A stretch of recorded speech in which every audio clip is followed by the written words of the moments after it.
wanted something to say. Okay. All right. Oh,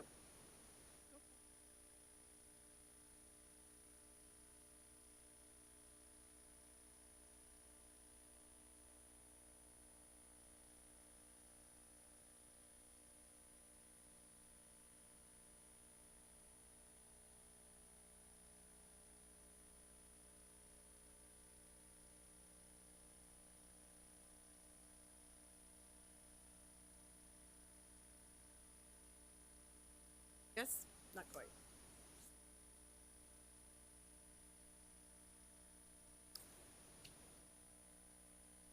Oh, we are going to do, yeah.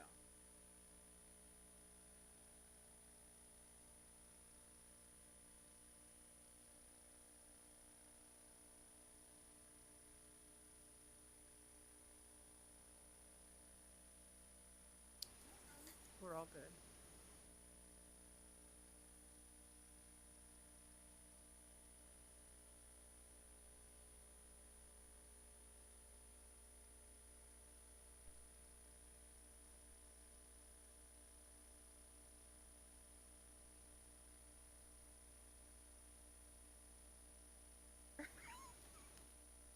I mean, I know you've been there a couple of times.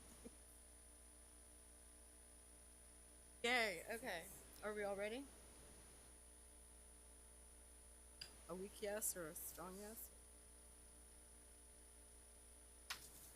All right, we are going to call our September 10th, 2019 regular governing board meeting to order at 7:05.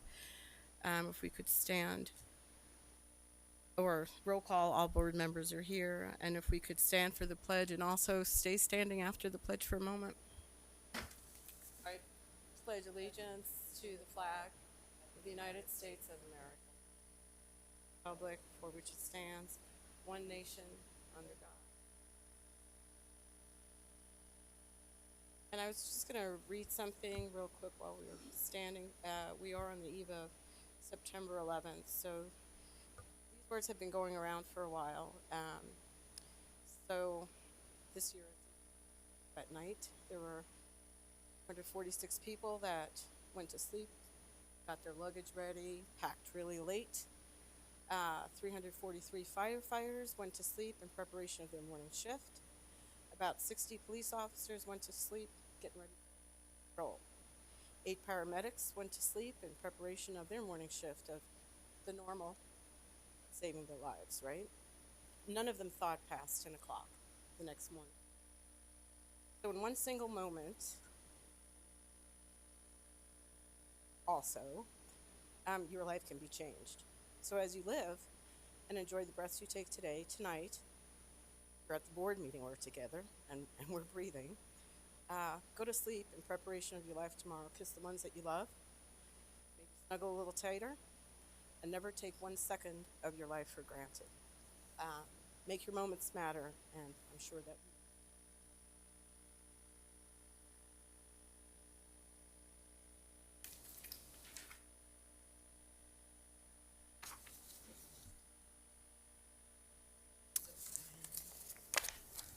President Ordway, I move that the governing board adopt the agenda. I second. all those in favor? Aye. Oh wait, I didn't mean to vote abstain. My vote. No, sorry. Technical finger Thank you. slip correction, that would be I 5. didn't get a vote. Oh, you didn't get to vote? Well, it's not coming up as. Oh, here. There it is. Did you find? Did it Now come it up? did. Okay.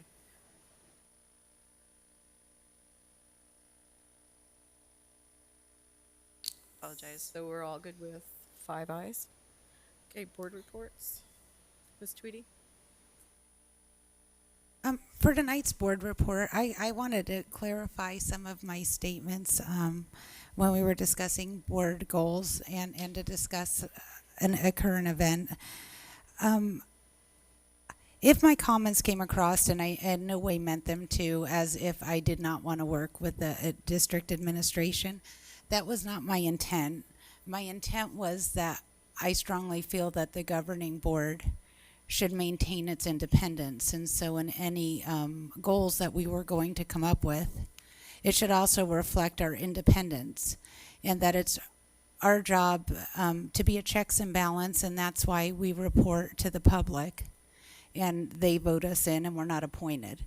And so I wouldn't want any board goals to lose sight of our role operating independently in the role of oversight. And that's not to say that over 90% of the things that come forward I would agree with and they're best for students, and the times we disagree, it's not necessarily that anybody's ill-intentioned. Maybe we have different information. And that's why I did want to, because I think this illustrates the independence I think that the governing board should maintain, revisit a previous topic. Because recent events, it's been widely reported in the press that ASU has closed its Confucius Institute. I forwarded one of the articles to Dr. Finch 2 weeks ago. The Confucius Institute closed in May because ASU's request for a waiver to continue to receive Department of Defense funding was denied if they continued operations. The funding would have been pulled due to FBI and Pentagon concerns about spreading propaganda through this program for the Chinese Communist Party under the guise of educating students. When different matters were brought to our attention about Deer Valley's partnership with the Confucius Institute through ASU's partnership, Ms. Frank and I raised concerns, and we provided information to the administration and to fellow board members with these warnings. We also expressed concerns that the Confucian Institute could cease operations due to these concerns. Additionally, at the time we said if we were going to continue partnerships and hiring teachers this way, despite Ms. Franks and I's objections, we wanted parents notified that had students in this program so that they could make an educated decision about their child's continued participation in the Mandarin partnership with Confucius Institutes. We felt the parents had a right to know about the FBI, Pentagon, and Department of Defense's concerns. And nobody, to my knowledge, followed up on my request, and other board members didn't support the request, other than Ms. Frank that I'm aware of. To date, I still haven't received information from the district about this closure and what it means to our students, and I think I would like to know, and I'm sure that the parents would like to know. But in closing, this situation, though it doesn't reflect most recommendations that are brought in front of the board, it's why it's our job to operate and do our due diligence and make decisions best for students. I mean, nobody is infallible. 100% of decisions, if they're approved in an oversight position, it would show a lack of due diligence and a lack of independence and a lack of oversight. So as we move forward with board goals, and I'm reflective of this situation, I just think we as a governing board need to continue to operate separate, and our goals should reflect that we're accountable to the public. So that's all I would like to say tonight. Thank you.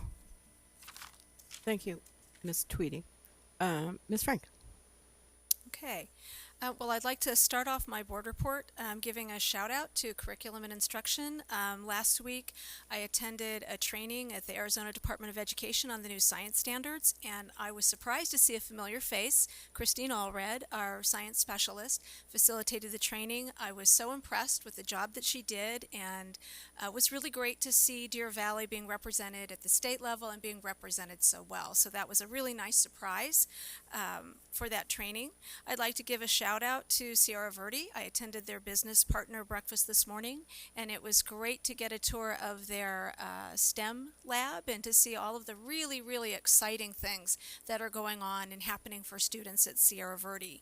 Additionally, I'd like to give a shout out to Copper Creek. So sometimes you run into people, it's a small world, you never realize who you're going to run into, and I was on the phone with my attorneys, I think it was his secretary the other day, and and she said, "Hey, are you on the Deer Valley Governing Board?" And I'm like, yes, I am. And it turns out her kids are students at Copper Creek, and she had nothing but great things to say about the school, the principal, the staff, and of course I taught there for 9 years, so it was one of those nice small world moments. So often when parents communicate with us or community members communicate, they communicate when they're upset about something or something's not going well. We don't always hear the, hey, it's a great school or things are really great for my student. So it was nice to hear that. And then finally, I'd like to thank the bus driver and transportation who did not hit my son's car the other morning when they came around the cul-de-sac, despite the fact that a pickup truck had blocked half the street. And the student was delivered safely to their house, and thankfully it all ended well. I could not have managed to get my Toyota Corolla around that traffic mess that this pickup created, so I was super impressed that someone was able to get a school bus navigated down the street. So a couple of other things. I have heard some questions from constituents regarding the timeline for filling public records requests. And I'm just curious if you could provide some information and an update. How many public records requests do we receive on average in say, a year's time? And then what is our general timeline? What do we consider to be in a timely manner? I know that the department that I work for, we fill numerous, being a regulatory agency, we fulfill numerous public records requests. And I think our timeline, and I might be, I think it's 8 to 10 days is sort of our standard at our department. So I'm just curious as to how we compare to other governmental agencies. So that would be some good information to have. And then finally, I do have some questions regarding the impact to our Mandarin program on the closure of ASU's Confucius Institute. So I'm going to ask my questions publicly, but don't get carpal tunnel syndrome writing them down because I'll email them to you separately as well. So I'm curious as to how this closure is going to affect our Mandarin program as we partnered with them so closely. What funding, if any, were we receiving from them, and will this affect the funding for our Mandarin program going forward? How does this affect the status of the teachers hired through the Confucius Institute with the contracts through Hanban? Are they going to be allowed to stay through the end of the year to fulfill their contractual obligation? And if not, will we have a situation where we have classrooms without qualified teachers? So those were concerns I had. And then also, Dr. Finch, I would like to follow up on when you became aware that it was closing. I've heard different dates. I heard May, they applied for a waiver, it was denied recently, and then they completely closed the doors, and who this was communicated to. So again, I'll send you. I know all those answers, and now I'll give them to you to Okay. update. Yep. Okay, so that would be helpful. And then I would just like to echo Ms. Tweedy's concerns. You know, I think it's not a secret. I was concerned about the partnership, especially last year when information became available that the Department of Defense, the Pentagon, the FBI all considered the Confucius Institute to be a national security risk. And we did communicate that to our fellow board members and administration. So I did have concerns about the sustainability, that what would happen if the institute closed, considering that there were many well-known universities during that time period that closed down their program. So you didn't really need a crystal ball to see that there might be trouble ahead. So our concern, or my concern, and I'm sure Ms. Tweedy shares it, is really what is the impact to our students. And I believe that's it for my board report. Thank you. Ms. Reed? The last 2 weeks have been busy for me. I am trying to hit a lot of the schools that I haven't had an opportunity to visit during this first quarter. So I was able to go to Paseo Hills, attend an assembly at Las Brisas, Mountain Shadows. And Mountain Shadows, the really unique thing about that visit was my tour was led by students. And so they took me through their classroom, their leadership binder, and talked to me all about what it meant to be a lighthouse school, and they shared their personal mission statement. So that was a unique part of the tour that I haven't had the opportunity to experience at another school, and I thought that was it was really special to have that interaction with the girls who showed me around. yesterday we were invited to attend Desert Mountain's walk-in. So fallen engineer Austin Peck, his daughters attend Desert Mountain, and in true public safety tradition, when there is a fallen firefighter or police officer, public safety is a big, strong family, and they show up with a lot of support to let the family and the kids know that they're not ever going to be alone. And so they orchestrated, Goodyear Fire Department and the Firefighters Union orchestrated the walk-in along with administration at Desert Mountain, and there were, I would say, between 250 and 300 people that were there, and it was just an amazing sight to witness. I also was able to attend Sunset Ridge, and one of the things I really appreciate about these visits is it's allowing me to establish relationships and to hear about the unique communities at each school, and to listen to the administration and the teachers brag about all of the things that they're doing well. And I love hearing that, all of the wins that are happening. And then I always ask, what can I help you do? And so it's neat to hear all of the vast needs that each of our school communities have. And I'm not shy about then going and asking business partnerships to step in and to help fill some of those needs. So yesterday, I met with the owner of Chick-fil-A, and they had approached me to see about some of the different needs of our school, and I was able to connect them with Mrs. Allred, and we are working to put a program in place for the entire district in the best way that they can work with not only our district but all of the schools that are immediately surrounding the restaurant. And then this morning, I was invited to attend the Arizona Rock Products Association community engagement meeting and to share about some of the different needs that not only Deer Valley schools have, but public education schools have in general, because all of the businesses aren't necessarily in our district. And so to encourage them to reach out to their local neighborhood schools and public school districts and go in and develop relationships there. So I'm excited about that. Today is International Suicide Awareness Day, and I didn't know that it was International Suicide Awareness Day until 8 years ago when my mom died by suicide on this day. And so I just want to say thank you so much to our district and to our administrators and the cabinet members for really working hard to make sure that not only are our students well taken care of with our board approving the partnership with behavioral health, but also our teachers and our staff members, and then just digging a little bit more in depth with Gaggle and with the Anonymous app, that we're really doing what we can to make sure that we're meeting our students where they're at. And I know that I've heard so many stories over the last couple of weeks that some teachers and some students have had a really rocky start to this school year. And so I just wanted to say, just hang in there and make sure that that your village is there for you, and make sure to raise your hand and ask for help when you need it. Let's see, what else? Over the last probably week and a half in politics, it's gotten really ugly. There's been a lot of name calling, a lot of just bickering in general, not only locally but nationally. And I would just like to ask, I know that sometimes things get heated up here and when we're talking, especially when there's things that we don't agree upon, but I'm just asking for if we could make sure that we are doing our best first and being civil. So just a call for civility when we're up here. When I was helping to write legislation, we went 2 weeks over the words shall and will, because shall and will mean two completely different things, because words matter.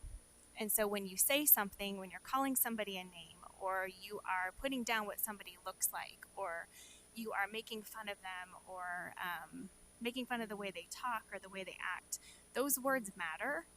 And when you do it on social media, those words matter forever. They never go away. And we hold our staff members and our students responsible for their behaviors on social media. And, reading some of the comments, it was just amazing that that adults aren't being responsible in their words and in their opinions that they're posting on social media, and it's just creating a huge double standard for our kids. We're raising the next generation, and they're watching what we're typing and what we're posting and what we're saying. So I hope that we can just continue to, have integrity and stand tall, and make sure that we're being kind with our words. I have two questions, Dr. Finch. One is what the process is for special education open enrollment. How that looks, who's approving those, how those numbers are decided, and then the second one is what our current staffing levels are right now for special ed paras, and if we are fully staffed, if we aren't, how many we're missing, and to make sure that we're meeting the needs of all of our kids on IEPs. So thank you. Thank you. Mrs. O'Brien. Thank you. It was an honor to get to attend the Las Brisas Patriotic Assembly last week, and they're doing amazing things. I love that they do that on a monthly basis, and it's just a wonderful thing if you haven't been out to see it yet. Friday Night Lights in Deer Valley Unified School District is amazing, and I'm just going to leave it at that. I was super honored to be the guest speaker at the Stetson Hills National Elementary and National Junior Honor Society's ceremony last night. They inducted nearly 50 students into those two organizations, standing room only in the media room for with parents and family members there. So it was an awesome event. Last week, I was able to attend the Arizona School Boards Association pre-conference, the pre-conference day to their law conference. So they had a full day on either social media, schools and the law, or educational equity and the law. Some amazing information. I kind of went back and forth depending on what new information I could get. We also at the law conference had 4 keynote speakers that included Jim Walsh, an attorney out of Texas, Eric Liu, Jessica Leahy, and then Superintendent Kathy Hoffman, who gave an update on education in Arizona. All 4 speakers were amazing and had very timely information. Probably, though, one of the sessions that was most timely on Thursday was a session on ransomware, malware, and other breaches, especially since Flagstaff closed down for Thursday and Friday. So I would love to have an update regarding where Deer Valley stands on that, because it's a concerning and can be expensive topic if we're not doing things properly. And there were other great sessions, but we have that as a discussion item towards the end. ASBA Delegate Assembly was on Saturday, and after much discussion for nearly 6 hours, we finally approved the legislative document for the upcoming session. Some great conversation around a lot of different topics, including adding a line item for special education funding specifically, as well as looking at having an executive session exception for safety, which is one of my concerns as well. So that was nice to see. There are, I'm going to share this with you all. Here's a list of the equity webinars that are available for free from the Arizona School Boards Association in this upcoming school year. Even if you can't attend exactly when they're offered, if you register for them, they will send them directly to your email, so you can watch it when you're ready and available. Let's see. And then in addition to Ms. Frank's question about our FOIA requests, if you could include Dr. Finch in the update, how many people in Deer Valley get to work on that? Because I think that would also make a difference in our response time. Unfortunately, we don't have a whole lot of resources to expend on that so that maybe they come out as quickly as they do in other state government entities. And then I would like, if I could have indulgence for a moment of personal privilege, and that is to wish my husband happy 26th anniversary, because he's at home doing something different than me being at the governing board meeting. But without his support, and I couldn't do this. So thank you. Don't you want to wave? Because I'm sure he's watching. Yeah, I'm not sure about that. Okay, so we have heard from 4 board members, and there's a variety of things that we have attended and that we're interested in, and the common theme is students. So that's pretty awesome, right? Desert Mountain on Monday was exactly what our district is about. It's family. So we have our 2 little girls that are going back to school for the first time after their daddy passes away. The grandmas were there. Everybody was there, but there was such a blending of school community and first responders, and it just blended. And when you watched it, you could almost see like this beautiful color holding everyone together. So the kids on that campus get another lesson in how powerful kindness is and how safe we can keep each other. So I don't know. It was awesome, and the parent drop off was incredible. They just kind of dropped the kids off, and there was no traffic jam, so it was interesting. The conference was incredible and incredibly long.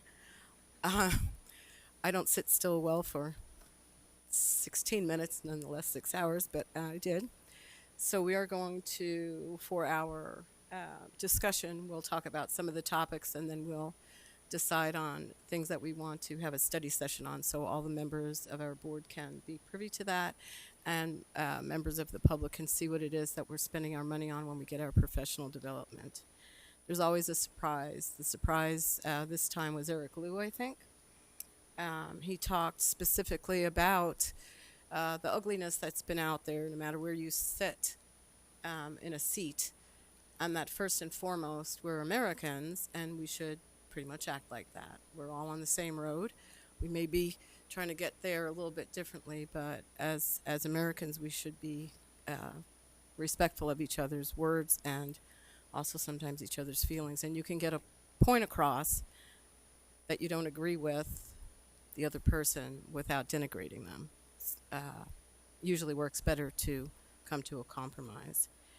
And one more thing for the closing of the Confucius Institute and ASU, what I would like to also have included would be what the other districts in our state are doing, and exactly how it's affecting, because I spoke to one of the superintendents, or the superintendent in Cave Creek, and I'm thinking that we might be along the same lines. So if we could get all the facts on that, that would be awesome. Other than that, we have a band exhibition coming up on the 15th of October. We have great things going on every single day in every single area of our district, whether it's the bus depot, the northern one, the southern one, it doesn't matter. So just remember, we're all in it together. So have a beautiful rest of your week. And Dr. Finch, I don't know what you have, but go ahead. Well, the good news is a lot of you mentioned most of my stuff, so I'm going to wander off the trail a little bit. You've heard this before, but I've been a superintendent for a while, but I've never seen what I saw at Desert Mountain, where all the fire trucks came from the different shops, and all the firefighters having different T-shirts, but all the same color, and representing the different. I believe there was at least 5 departments, maybe 6, and that was pretty impressive. Someone had come from a long way to be a part of that, and to watch the students walk in with, as you mentioned, grandmas. I think both grandmas were there, and mom holding the kids' hands walking. That was pretty powerful. I never had seen that before, and kudos to the fire community to get together and organize that. I was impressed to be a part of that. And also, too, a reminder, we have tributes tomorrow at Sonoran Foothills and Sunrise, 9/11 tributes at 8 a.m., 8:15 a.m. if you want to check those out. That's something that this district does well, too. We do a lot of like Constitution Days and honoring our veterans, honoring our responders. So I'm pretty proud of that as well. That's it. Well, thank you.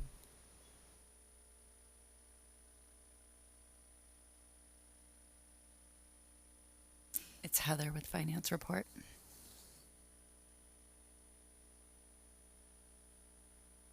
Oh, I'm sorry. Oh, you're right there. I Mrs. keep Ma. looking for you over there. Sorry, I apologize for Ms. being Ma, so informal. please. Yeah, it is perfectly okay. President Ordway, members of the board, Dr. Finch, and guests. I'm thrilled that I've been sitting here for, I think this is my 4th meeting now, and I finally get to present some extraordinary items to all of you. Excuse me, And- she did say the word thrilled, and you heard that, right? I am. Well, we're going to start with student enrollment. And the student enrollment that we have for this evening is as of the last report that we did in August. And right now, we are standing at 0.5% increase in students from this time last year. It's a little misleading. That was as of August. Since about the 4th day of school, we've actually been tracking at about 0.4% increase, but we'll still take it. Something that's notable about that as well is that we are up about 113 kindergarten students, which is definitely a group of students that we've been trying to increase the enrollment for. The not so good part about that is we will not see full funding for those students for another school year while they're kindergartners, where we will receive just 50% funding from the state. But overall, we are up about 166 students from this time last year. And so if that holds true to 100th day, we could see possibly an additional $500,000 in funding based off our student enrollment because we are in our 2nd year of current year funding. So both of those beat the demographer's report and our budgeting. We had budgeted to keep enrollment steady for this year. And I think the demographer, Mr. Miglierino can correct me if I'm wrong, had us at a very slight decline for this year. So we are beating the best of both of them. Any questions on student enrollment? No, we're Take it, thrilled with your Monica. report, though. And for the second report this evening, we have the first financial reports of the school year for the month ending August 2018. This is the first report. We always like to give the reminder at this time that it is still very early, and there are going to be a lot of changes to this. Regardless of the student enrollment report, of course, we said we may see an additional $500,000. You may not see that in the report, of course, till after 100th day, going into our May revision. So that's not something that you will see on the report at this time. We are just looking at projected carry forward of a little over $200,000 right now. That is $100,000 up from about where we thought we were last year, but it is not uncommon. In FY17 at this time, we actually had projected about $200,000 in carry forward as well. And I will take any questions on the financial reports. Or I can defer them to Jim, either way. Well, I think you'll be thrilled that we have no questions. Thank you. We have teacher collaboration and PLC support. Dr. Galligan? President Ordway, members of the board, Dr. Finch, and guests. Tonight, Dr. Tunis, Dr. Smith, Mrs. Amy Moore, and I will share an update of our work with teacher collaboration and the PLC process. Hopefully, we'll have a presentation up there for you.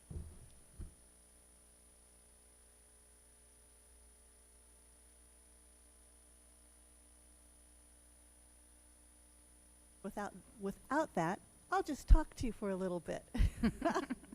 A year and a half ago, when we brought the recommendation to move forward with job-embedded, consistent time for teachers to collaborate, we shared 5 reasons for the purpose and the why for teacher collaboration in Deer Valley.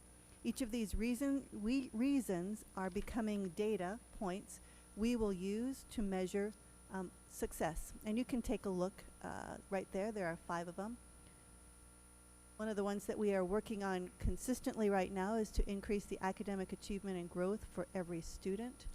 And then also that 4th bullet, to foster a problem-solving growth mindset in our teachers and in students. You may have seen this. This is the PLC graphic Deer Valley uses to show the alignment between each of our systems. You'll notice that we have the 4 goal areas of our strategic plan. As a foundation, we also have the vision, mission, core values, and goals. And those two ideas really support the work of Deer Valley's professional learning communities. We have a focus on learning, which we've always had. We have a collaborative culture, which is growing and is very intentional this year. And then, of course, we have a close eye on a results orientation, which we always have, but now it's all the way down to the teacher and classroom level. And then what you'll notice in the center, each of our collaborative teams, whether they are grade level, multi-school, or specials, or wherever they might be, these are the 4 questions that they focus on, at least one, if not more than one, each time they come together for teacher collaboration. Talked in the past about John Hattie's work, and if you, it's kind of hard to read, but if you look at the top 5 ideals and corresponding effect sizes as described in John Hattie's visible learning research, we believe strongly that the time that teachers have to collaborate and work together that is now provided in the 24 early release days for teacher collaboration provides the impetus for enhancing our student work. Specifically, and if you notice up there, student feedback, our teachers come together and discuss student data and feedback that they'll give, creation of common formative assessments, supporting our response to intervention or RTI efforts, and building effective student expectations for learning. Those are the main goals, and those are wrapped up in these 4 questions right here. In addition, the other thing that we have noticed and is in research is when teachers come together to collaborate in teams around student data and information plan lessons, it builds their collective efficacy, and the definition for collective teacher efficacy is that together we know we can accomplish more than we can by ourselves. And you'll notice that up there, collective teacher efficacy is pretty high in effect size. Anything that is 0.75 or higher has a greater than 2-year impact on student achievement. So we truly believe that the gift that we've been given this year for those 24 teacher collaboration days is going to make a significant impact for our kids. This is another graphic that we really wanted to hone in on. Our strategic mission, vision, core values, and strategic priorities and our district goals are all aligned to the actions for professional learning communities. And once upon a time, we talked about our arrows all going in the same direction. We truly believe that this year, all of the arrows in our campuses, in our classrooms, across our departments are all going in the same direction, and that's forward for student achievement and well-being. And as you know, the school year began with an amazing back-to-school rally, and we want to thank each of you for joining in on that morning, because it truly was an amazing way to celebrate our district, celebrate our staff, and move forward this year in a very positive way. Dr. Finch clearly articulated the strategic focus on professional learning communities and collaboration, whether it's teacher collaboration, department collaboration. The focus is truly on how can we come together as groups of individuals, because we can accomplish more together than we can individually. You heard him say all over the last 2 years that implementing professional learning communities had the greatest single impact on his work with student achievement in his previous district. And we know we've seen some of that this year at Sandra Day O'Connor, who had some of the greatest growth in their AZ Merit scores than they've ever had up to this date. From the feedback survey that we asked teachers and administrators and others to give, we have teachers who have said, we are committed to DVUSD PLCs. It's exciting to see everyone come together on the same page. It's nice to know that we can work together. And those are just a few of the many comments that were part of that survey. I'm going to turn it over now to Dr. Chunas. Good evening. We believe that the PLC process affects all 4 areas of the strategic plan. And looking at strategic priority area 1, we see clear connections between providing multi-tiered systems of supports for students by addressing each of the 4 questions within the collaborative teams. Additionally, we hope to strengthen a healthy district culture in strategic priority area 2 by providing time for employees to really engage in their work through structured collaboration. The PLC structure also provides opportunities for employee development through job embedded learning during this time. We've been striving to increase communication on our work around PLC, specifically with communications from the district, program, and school level to increase awareness with our stakeholders on the importance of professional development and this collaborative work time. Finally, the PLC process is a continuous improvement process. Each time a collaborative team works through the 4 questions, they are making decisions to improve instruction and ultimately affect student learning. Here you can see, with your very good eyes, the goals from last year and our 5-year goals that we have, and for the next 4 years. You'll note from the data an increase in ELA and math scores district-wide.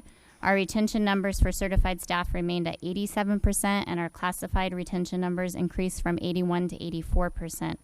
Our community satisfaction survey showed an increase of 4% in the number of parents who are satisfied with Deer Valley's efforts to achieve excellence, and student enrollment, as Ms. Mock stated, exceeded the demographer's report. And here we've adjusted our goals for the 2019-2020 school year. Our theme is that we are always setting big, hairy, audacious goals because we know that the result of these goals is student learning. Specific to PLCs, we have 2 PLC goals that come from the work of Dufour, Eaker, Maney, and Matos. And so these goals are here before you. Dr. Smith provided you with a copy of the rubrics. So the first goal is really about implementing the PLC continuum at a district level, and this survey is given to district leaders and school leaders. The second goal is about the effectiveness of the teams and about highly effective teams, and this survey is given to school leaders and teachers, and Dr. Smith is going to share those results with us in a few minutes.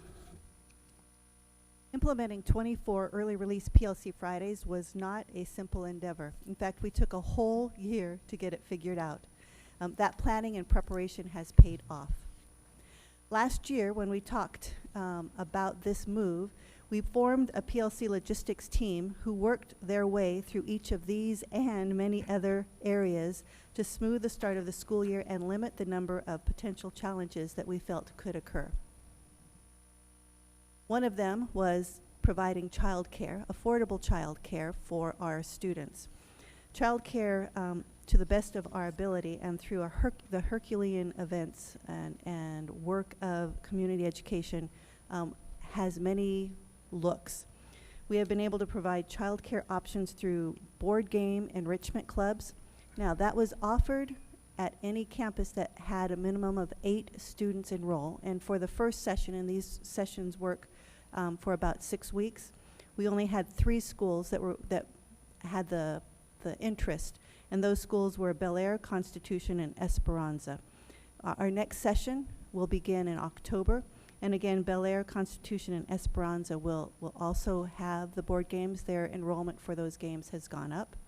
When we look at our before and after school programming, based on the first 3 August early release days, on average, we've had about 400 more students participate in our after-school programming on Friday across all campuses.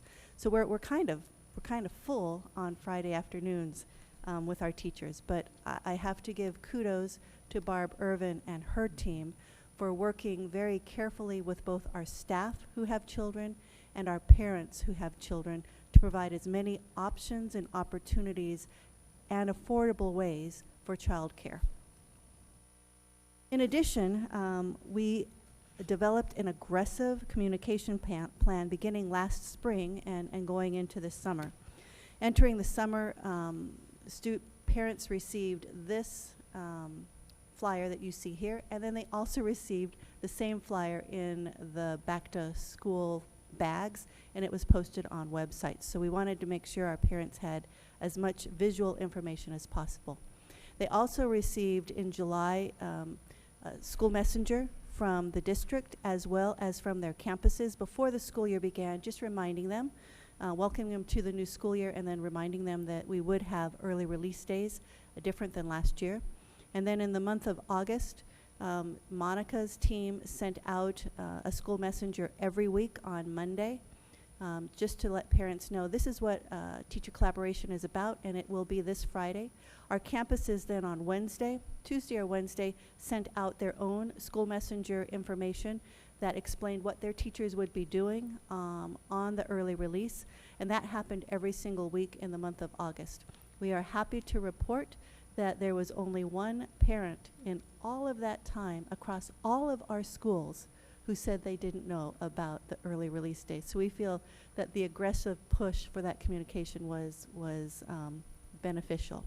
Moving forward, Monica's team will send out a single school messenger at the beginning of each month that just details, again, here's what the purpose is for Professional Learning Communities teacher collaboration, and these are the weeks this month that there will be an early release. Our schools will continue each week that there is an early release to send information out about what will be accomplished on that day. So we believe we have worked hard so that we only had that one. We would have been really happy with 0. We know that if we want the PLC process to be sustainable, we must provide time, resources, and support. So we have several supports in place that we'd like to share with you tonight. First is our PLC training team. So I'd like to introduce our team. Right next to me, we have Mrs. Amy Moore. She's our PLC manager. And then in the audience, back here, we have Shanna Baird, we have Lori Warner, and we have Shannon Young. So not here tonight because she's home with pneumonia, but who's an integral part of our team is Gabrielle Minette, who's our continuous improvement specialist. On this slide, you can see the vision and mission of the PLC training team. Overall, the team is here to provide support for collaborative teams to build capacity within our teams in our district. One of the models that we use to build capacity is our model PLC teacher leaders.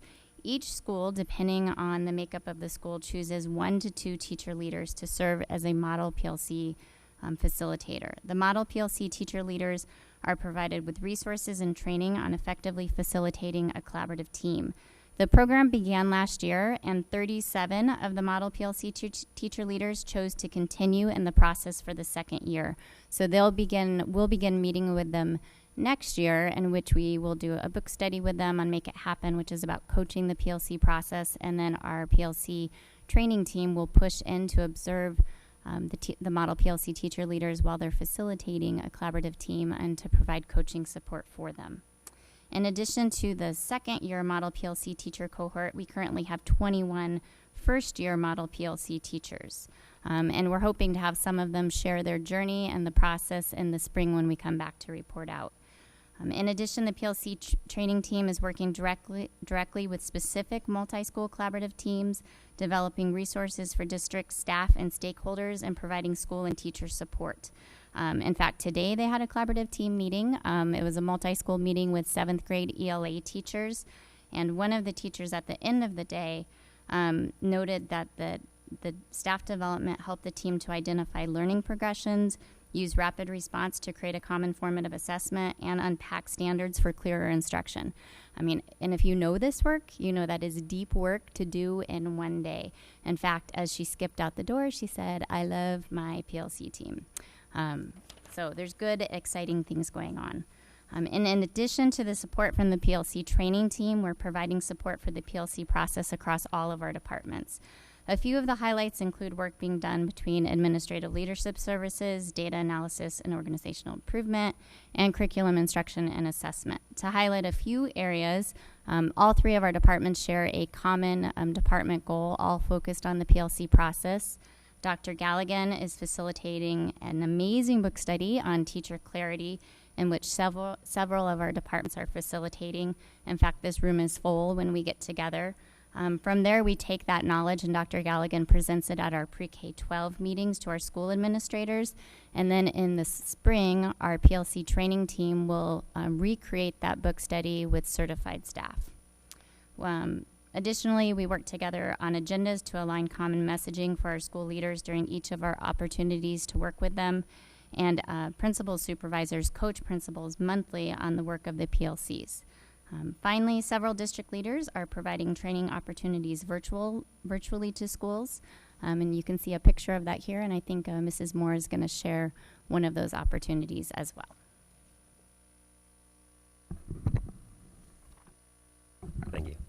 President, excuse me, President Ordway, members of the governing board. Tonight, the gist of the data that we're going to share with you is, in fact, from the continuum on building teams and rolling out collective commitments. And so we gave you a copy of this so you could kind of go along with it.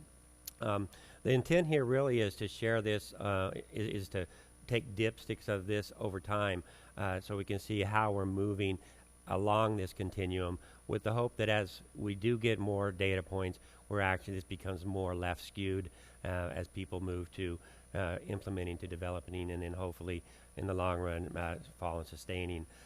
I don't know if you had noticed, but our goal as a PLC team is for this year to have the bulk of these results be in developing by the end of the year.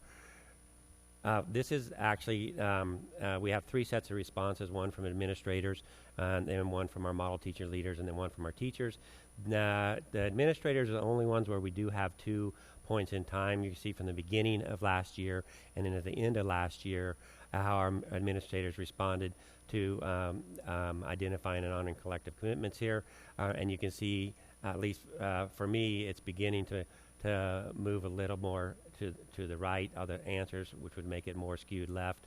And those are the results we want to see. We just want to see it continue to move that way as we look at their results. This is from our model teacher leaders.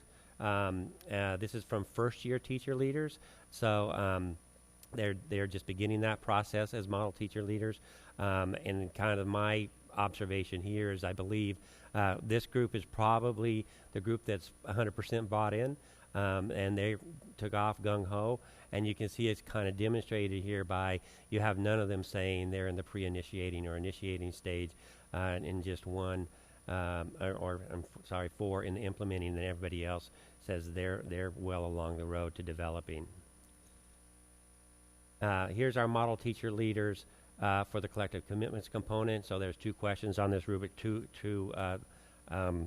indicators to look at. This is the second indicator, and you see a very similar result. We do have one say we're initiating on the collective commitments, but everybody else is higher up the scale. And finally, we have a survey out to all certified teachers, and we have received 431 responses already. So what you see here is probably what I would have expected to be more of a reasonable distribution, where you have people saying they're all the way in pre-initiating and initiating, and then a very small number that say we're actually in a sustaining. Probably a higher developing than I would have expected, but I like seeing the nice distribution. If you look at the next slide, this is actually how it's distributed by school type. And then I think the encouraging part of this to me is that no one school is is drastically different from the other school types. Or, for example, high schools aren't like, oh, we're all initiating and pre-initiating. No, they're all distributed about the same, which is encouraging because it seems like we've gone out across the district in a consistent manner. And the second question on collective commitments for the 431 teachers, very similar result. You see that distribution across all 5 stages of the spectrum.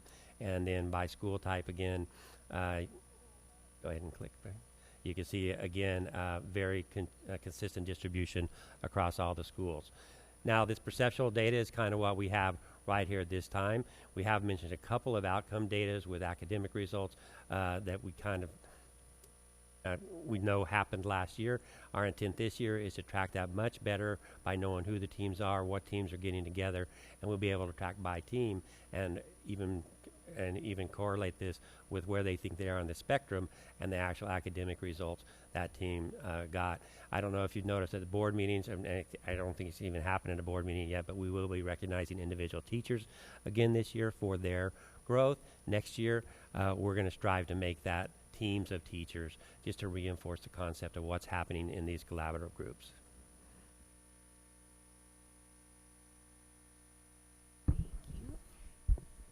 Good evening. Thank you for this opportunity to showcase our PLC journey. I get the exciting part to actually showcase some of our stories.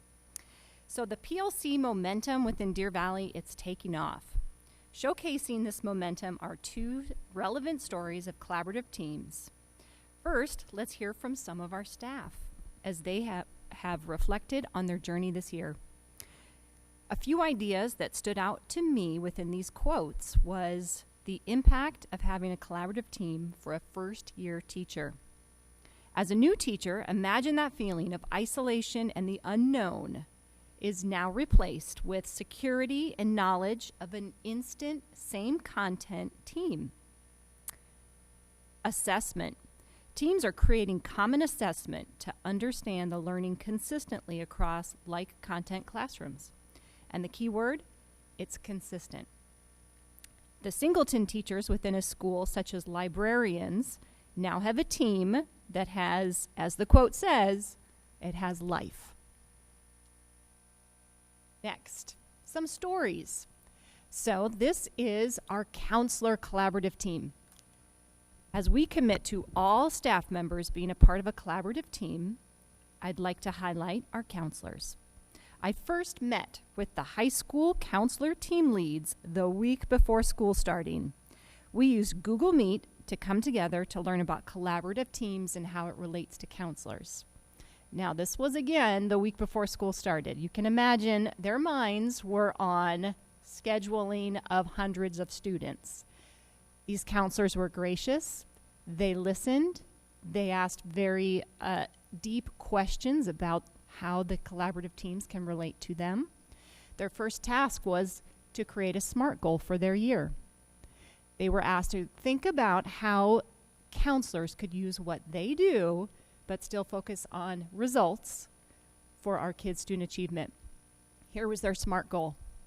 By the end of 2020 school year, the percentage of possible non-grad students in the class of 2021 will decrease by 5%. They're going to come together as a collaborative team. They're going to unpack counseling standards. They're going to track course grades as their data points. And they're going to use the American School Counselor mindsets and behavior strategies to collaborate together on how they're going to achieve this. It showcases how counselors can come together and affect our student achievement. So kudos to the counselor team. Next, I would like to highlight a multi-school collaborative team. You've heard that term this evening, and it is about taking teachers that teach, let's say, math, and they may be one or two teachers in that grade level, now can come together with other schools that have that same content and form a group of 7 or 8 and learn and work with each other. So I'm going to showcase Deer Valley Middle School, Highland Lakes, and Desert Sky. This is their collaborative team work that they have done so far this year. So looking at question 1, where they talk about what do we want all students to know and to be able to do. This is their artifact. They've taken a math standard and they have dug deep into it to dissect it, to figure out progressions. What do the kids need to learn to get to this standard? What are the intentions? What are the activities that are going to take them to that standard? It's a lot of work and a lot of discussion that goes into unpacking those standards. That hits question 1. They've taken it further. And they said, now how are we going to know our students have learned this? And they've created a common assessment. Small, but it checks those kids' understanding along the way. And as we mentioned before, one of the highlights of it, it's consistent. They're all using that same assessment within their classrooms to find out what kids are understanding. Now they're going to take it even further. They've created a template, and the template shows how we're going to use this data. So after they've assessed the students, they will actually look at what are some of the common errors that are found within those questions. What are the kids understanding well? And this is the next point. So this Friday when they come together, they're going to actually bring their common formative assessments. They're going to analyze that data. And now we're going to start to look at questions 3 and 4. What do we do? How do we reteach? What are strategies that we're doing to help these kids? And how are we moving the kids' extensions for kids that already mastered it? These are just some of the stories of some momentum that's picking up within our district, within PLCs. And here's an example of a few more.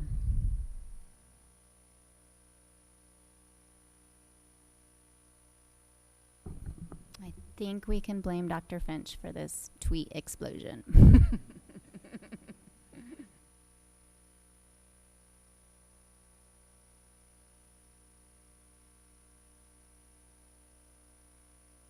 Thank you. Have any questions? Nope. Thank you very much. Thank you for all your hard work. Comments? Yes, public comments. We have one public comment this evening from Mr. Jim King. If you'd like to come up to the podium while I read our admonishment. The board invites public comment on the district's business in general and on any agenda item in specific. Speakers are limited to 3 minutes. To accommodate all speakers within the 30-minute overall limit, the board president may shorten speakers' times. Vulgarity, disruptive conduct, or remarks disrespecting employees by name will not be allowed. The governing board cannot discuss or act on any items not listed on the agenda. Board members may respond to criticism, ask staff to review a matter, or request a future agenda item. And if you could please state your name for the record, and then you may begin. Thank you. My name is Jim King. Dr. Finch and board members, thanks for hearing me.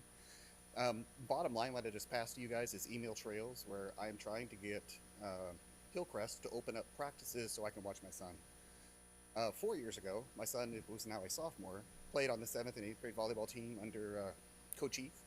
I can't make all the practice, but I would show up about 20 minutes early and watch him play. So after the game was over, after practice was over on the way home, I would talk to him about what he was doing because I played volleyball for years and could give him some coaching on the side. So fast forward, I now have a 7th grader who's playing for Coach Heath again, and practices are now closed. So I can't go in and watch. So I asked Miss Miller, who's athletic director, why, and she said, we made the decision to close practices, and if I had a problem, take it to the district. I'm not a take it to the district kind of person right away. However, I went to Mr. Herria next, because that's the next level, tried to solve this at the lowest level. So I met with him, had a conversation, and found out why our practice is closed. Short answer, in the 2 years that I didn't have any kids there were some very, very disruptive parents who were picking on the coaches, yelling at the kids. So he made the blanket decision to close practice to all parents. So I'm like, is there any way to change that? Because I'm being punished for something that I had absolutely nothing to do with. And he's like, no, we're staying with that. I went home that night, did some research, and that's kind of what I showed you guys there. And I came up with a national, again, this is a national parent behavior contract, and I sent him an email. And again, the email trail you have, I've put it backwards so you can see where I started and where it ended. But I sent him this contract and said, why don't you put something like this in place so the parents know, hey, if I act this way, I'm going to be out of here. So he again said no. I then emailed Ms. Taylor to find out the next steps. So she told me, and she sent me to Mr. Warner. Mr. Warner said the district will not override a principal's decision for closed practices, and it goes back down to him. So my next step, of course, I'm up here with you guys. So I've got about a minute left, and I'll equate this to, I've been in the Air Force for 30 years. I'm still in the Air Force. I'm the first sergeant for a 120-person squadron. My job, in case you know what that is kind of like the vice principal. That's how my wife describes me. She's a teacher. So I deal with punishment, discipline, things like that. If I have one or two of my airmen that misbehave, I don't make a blanket policy and take the liberties away from my other 118, 117 airmen. I deal with my one or two problems, and then I go forward. And that's kind of the same way I'm seeing this right now. It's not easy, so Mr. Herrera would definitely have to take the harder stance and deal with those one or two parents. But if so, kick him out, get rid of him. But don't punish the masses for something that we didn't do.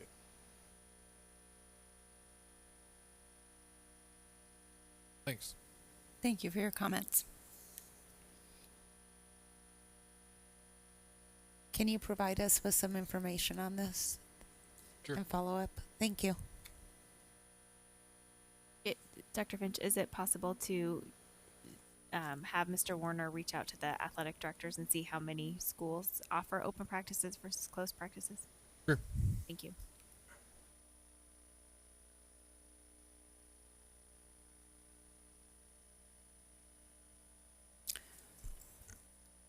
President Ordway, I move that the governing board approve consent agenda items 5A through 5I. I second. All those in favor? Aye. Aye. Aye. No opposed?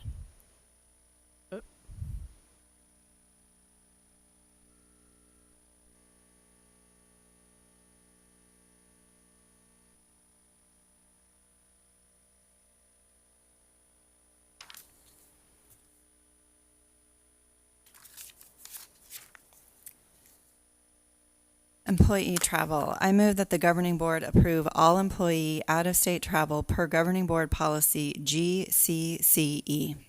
I second. Any discussion? All those in favor say aye. Aye. Aye. Aye. Aye. 5 ayes.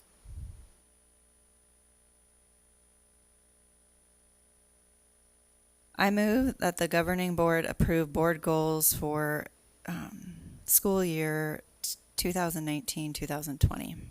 I second. Discussion? Yes. Mrs. O'Brien? There were 2 board goals attached to this agenda item. Sorry, I'm trying to get. Oops. Thank you, Sheila. There were the draft board goals as presented last time, and then there were board goals that were presented with some modifications as made by Ms. Frank and Ms. Tweedy. So we could, and then I have some amendments as well. No. So which whole ones packet. are on the table to vote on? Oh, hold on 1 second. 2 pages. Pass it on down. Oh, she made me enough copies. We have Thank you. simply made a motion to adopt board goals. We haven't, there's nothing specific, so that's what the discussion is going to be Okay. about. Just wanted some clarification on that. Thank you, Mrs. Ordway. And Dr. Finch, did you have something you wanted to present here? I think I made my comments via Friday updates, but in general, my only guidance would be to align with the strategic plan and the board and the superintendent's goals, obviously, so we're all heading in the same direction. That was my advice before, and since it's board policy that the board has goals, that's why we're discussing it today. Okay. Then I guess if I could. Mrs. O'Brien, why don't you just go through what All right, okay, so on we'll just go one by one. key strategic priority 2, the amendments from 2 of the board members were to provide employees with information about how board members voted on employee-related matters through email updates, and that a board member could type a brief explanation of their vote if they would like. I struck this one out because our board votes by name are in every board set of minutes because we record our votes per board member. It is my understanding that through board docs, we could add a statement of explanation if we wanted to further explain our vote. Is that correct, Ms. Taylor? So we could submit it to Ms. Taylor to add it if we wanted an explanation rather Go ahead. than I guess what I would say is would not want to duplicate or create additional work via an email when we already have it in one place where employees as well as community members could go. So that was that change. That was the change I made back to that one. Do you just want to talk about one goal at a time, or how do you want to do this, Mrs. I Ordway? want you to go through.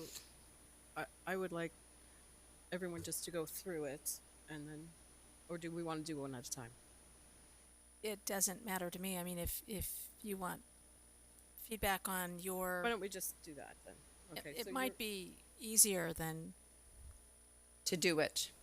Sorry. One by one. One by one. Okay. one by one and one by one. Right? All right. So One that by was one. priority 2. Ms. Reed. I appreciate the time that the 2 of you took to go through and to add your thoughts. I am not as eloquent in my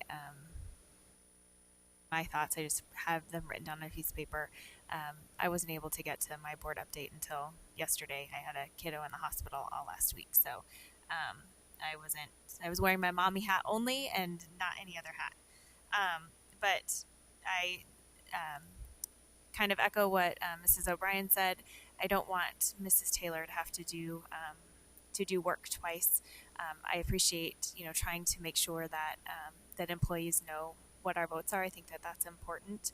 And I'm hopeful that maybe in our Deer Valley Voice or other things that we have, and as we go through and we talked about adding more information to our governing board page, that might help people better understand where they can find our votes and where they can find the minutes, just in case employees or community members didn't know. So I don't think that it's necessary to have to email those out, but I do like the fact that we can explain our votes and Mrs. Taylor can post them as part of the board docs.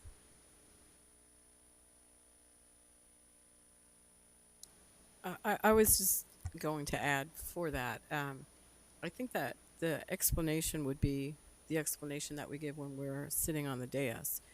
If there are, if there's anyone that has a question and that says, okay, so Mrs. Q, you voted whatever you voted and why, then that would be more of a, I don't know, it seems like more of an individual.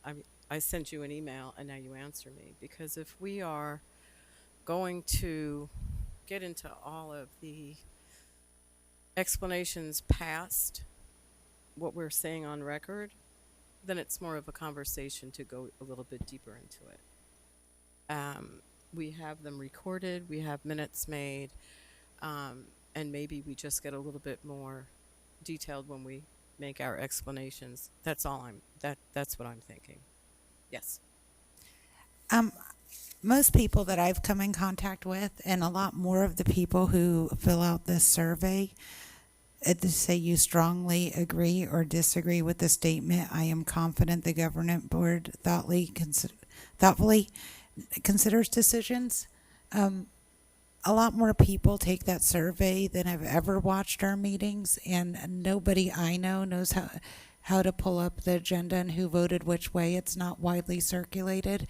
I do agree. I wouldn't want Ms. Taylor. I would be willing to send out that email to everyone, so that I could help the board meet this goal and to provide people with information so that when they take the survey, they actually know how we voted.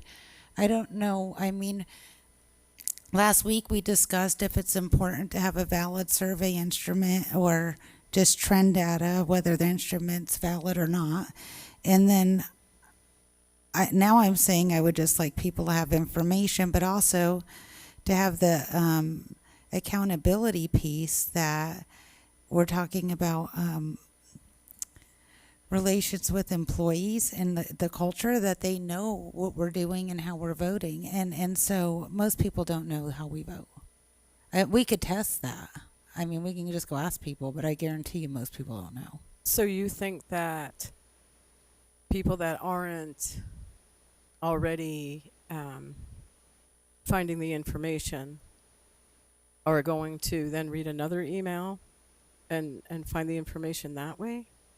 I'm just trying to understand why you think that would reach somebody when I think a live stream or a tape recording of actual words wouldn't.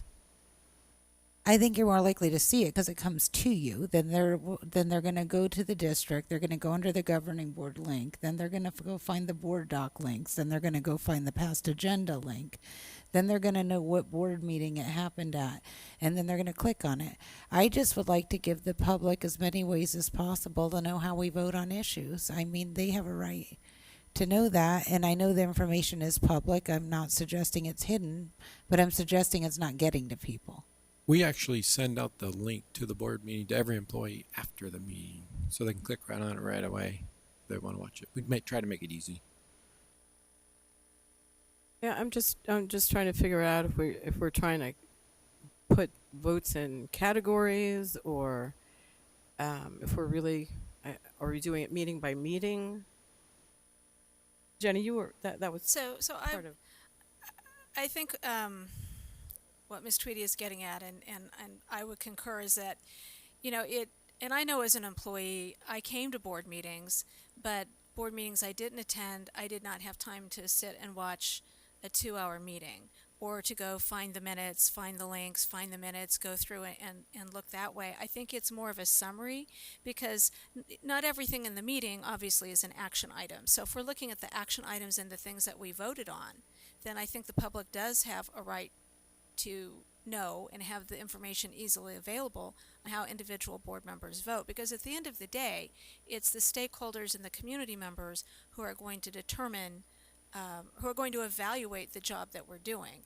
And when you look at elected officials, I know for myself, how I evaluate them is based on whether or not I agree with the way they voted, or I understand why they voted the way they did, even if I didn't agree with it. So I think, a summary of the action items, and we don't have that many on this particular meeting,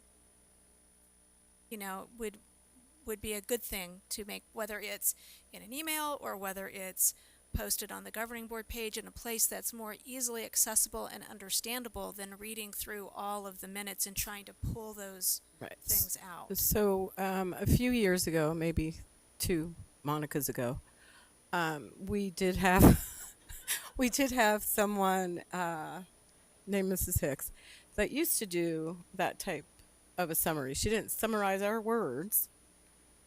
It was the actual votes that happened, and I can't remember if it was a link to, because at that point in time it wasn't live streamed, but maybe it was a link to the minute where we were talking about whatever it was.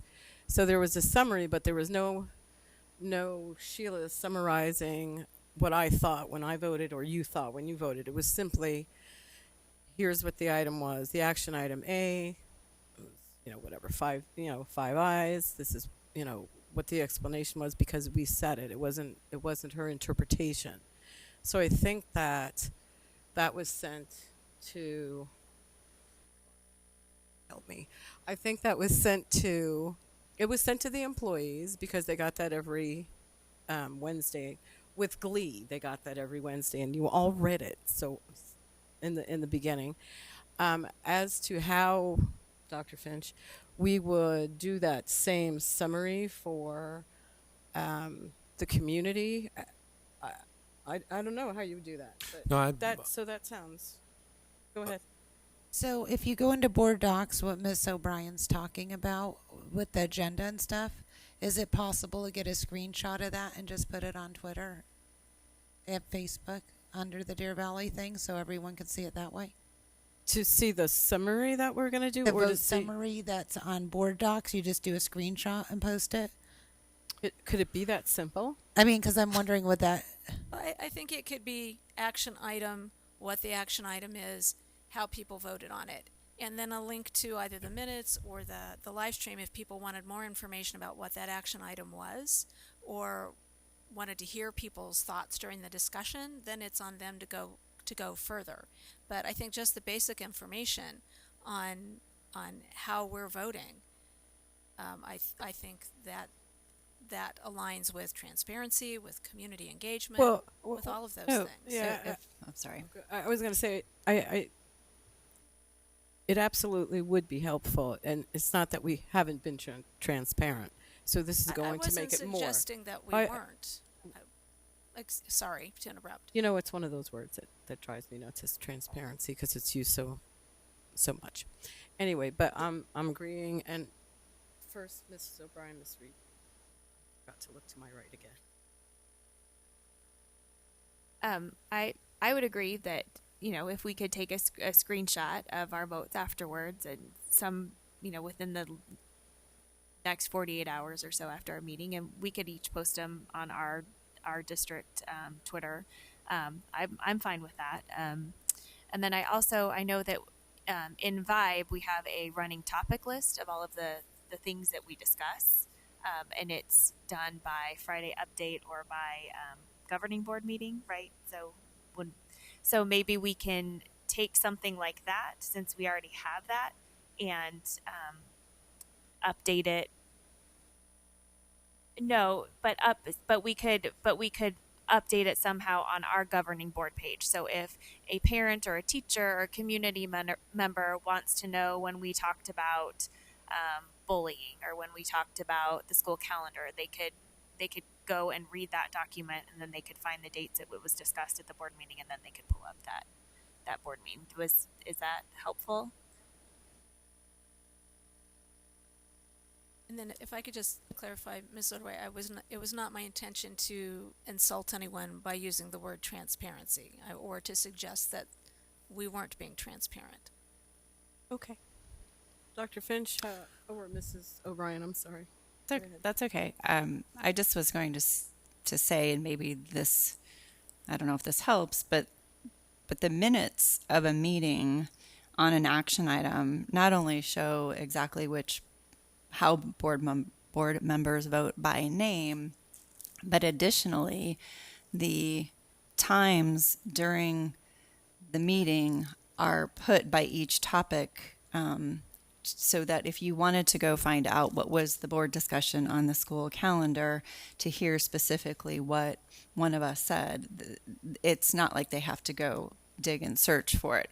So if there's a way for us to, with not too much impact, provide this, I guess, to our employees and stakeholder group, that's fine. I guess I'm still not sure how that helps us in for our work performance goal, or that it would be a goal that we do because we vote every time. And if we have a statement of how we vote, we put it on the record. So we'd really be just asking, I guess, Mrs. Taylor to help us out with getting the communicating better for us. Dr. Finch? I think we already do this a lot, more than any district I've been in. We have live stream. We actually send out the link to all employees the minute everything gets done. I think before even Miss Taylor heads home, it heads out via the web. The thing that makes me nervous is someone, maybe I'm missing the discussion, but someone on the board, I'm thinking about summarizing it. If you don't, I would shy away from that and just go with what we would call the technical minutes, and then so we don't have misinterpretation or opportunity to make a mistake, because a board member could say that's not what I meant or that's not what I was thinking. Hence the reason for the live discussion. That's very powerful. And as Ms. O'Brien stated, you can go to 7.23 and actually hear what the person said. So we actually do this really well. So if we need to multiply it in different formats, maybe on Twitter or whatever you request, as long as it's generic and points to one tool, I think that's smart. I think if you start introducing more variables of what people were thinking or interpretations, then it kind of waters down the power of actually watching what the board member said at the exact time on a live stream. I think that the way you send the link to the employees, that link could also be put on Twitter, right? Sure. From a DVUSD. Probably. Hey, Monica. Should be able to figure it out. So that would be able to help, I think, hit both the places where you guys had edited this. And one of the comments, I apologize, I didn't, or not comments, one of the things that I did not touch on in the original part of the discussion is that you did add the goal of attend at least one employee group meeting for each employee group a year to hear from each of the employee groups. And I'd first like to hear Dr. Finch's thoughts on that, and then I have a comment. Where's that on there? On the second page? Oh. All right. Yeah. Oh, yeah. Yeah, good question. As you know, I get nervous in those environments because if I have five board members all going, obviously, probably individually, we do have day jobs. We have stuff to do. So how would you do that? Would you do it after, or I don't really understand. I'm going to jump in your heads, and you're not thinking that we're all going to attend the meeting together. We're going to make separate They would have to do it appointments. 5 times, though, to be equal. Well, but we don't. Be You're not equal talking access. about a formal, like their formal meetings. You're just talking about meeting with a representative, and then maybe coming back and give the feedback that you had at the meeting. So it's not like you're gonna go and every Tuesday go to DBF's meeting Yeah. or DVEA. I mean, So FA. each board member would take an employee group? Is that potentially, or could you elaborate then? I guess think I'm I open to misunderstand. debate, discussion. What I was thinking is we could each hear from all three of the groups once a year somehow to reach out to the BLT, the DVA, and the classified group and the certified group. Yeah, I'm Right. having a I know what you moment. meant. Yes. But I was thinking that, but if that's too much, then we could split it up or say, but what I was thinking is in thinking of our roles and engaging in the healthy culture is that the employee groups would feel like they're engaging and at least we're hearing from all sides as we make decisions and just hearing how things are going as we set goals. And those meetings are held outside of the normal work day, right? Yeah. Okay. Okay. Yeah, I do get nervous because that's not really your role, but I'm not afraid of that. Can be positive that can come from that. But one thing that I really preach to the system is to make sure that we don't have 6 bosses.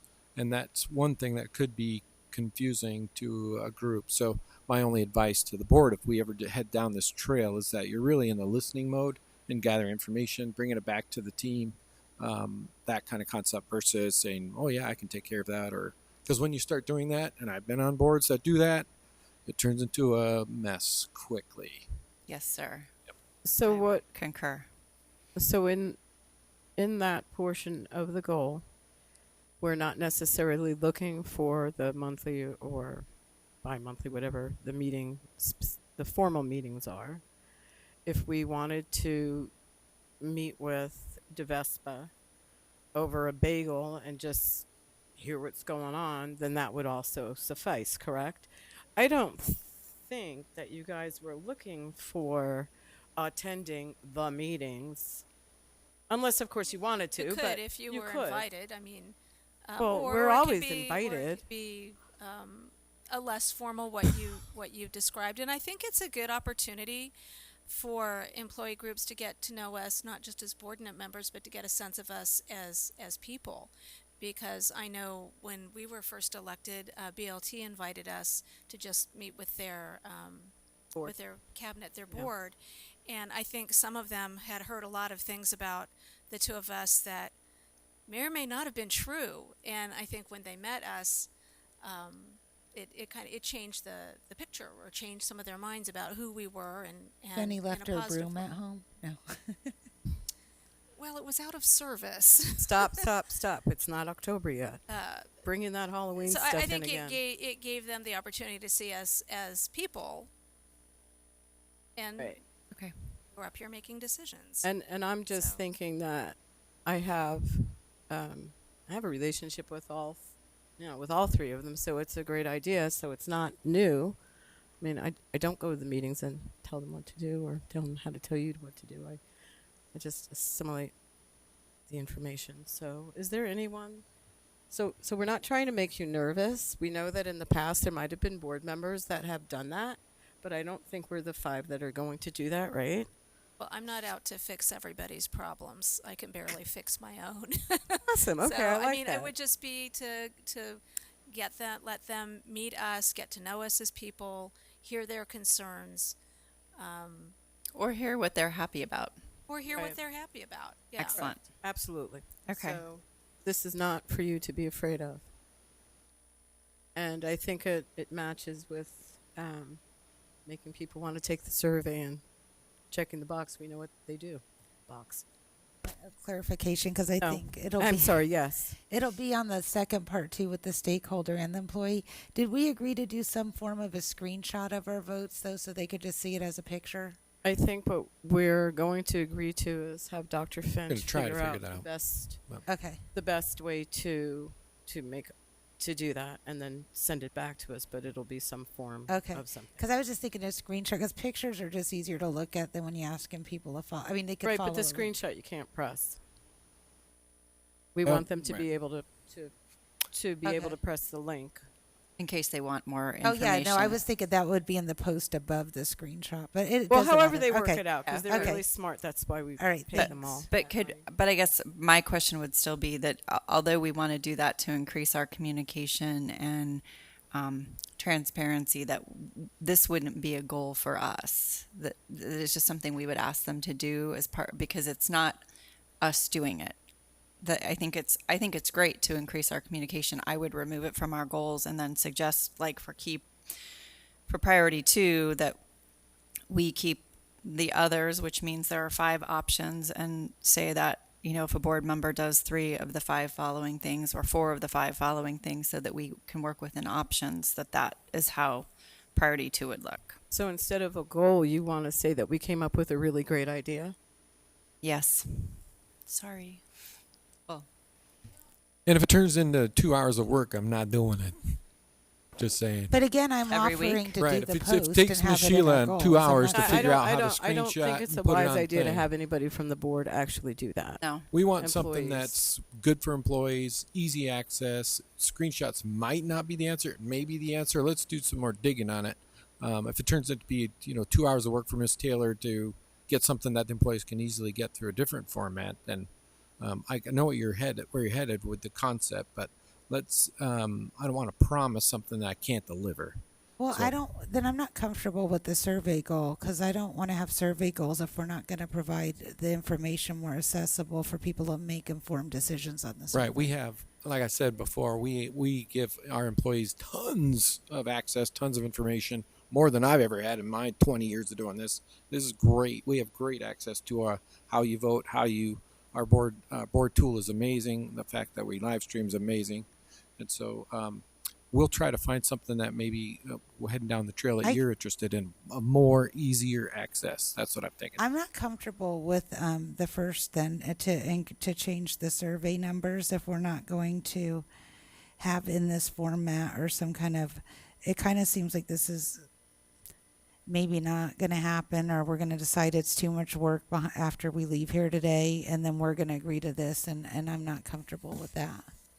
All right. Because my point would be, if we're going to have this survey be part of our board goals, that we also have part of our board goals increasing the availability of the information they're using to make those determinations. So if already what we send to the employees is the link to the live stream, is that correct? Correct. With all their votes.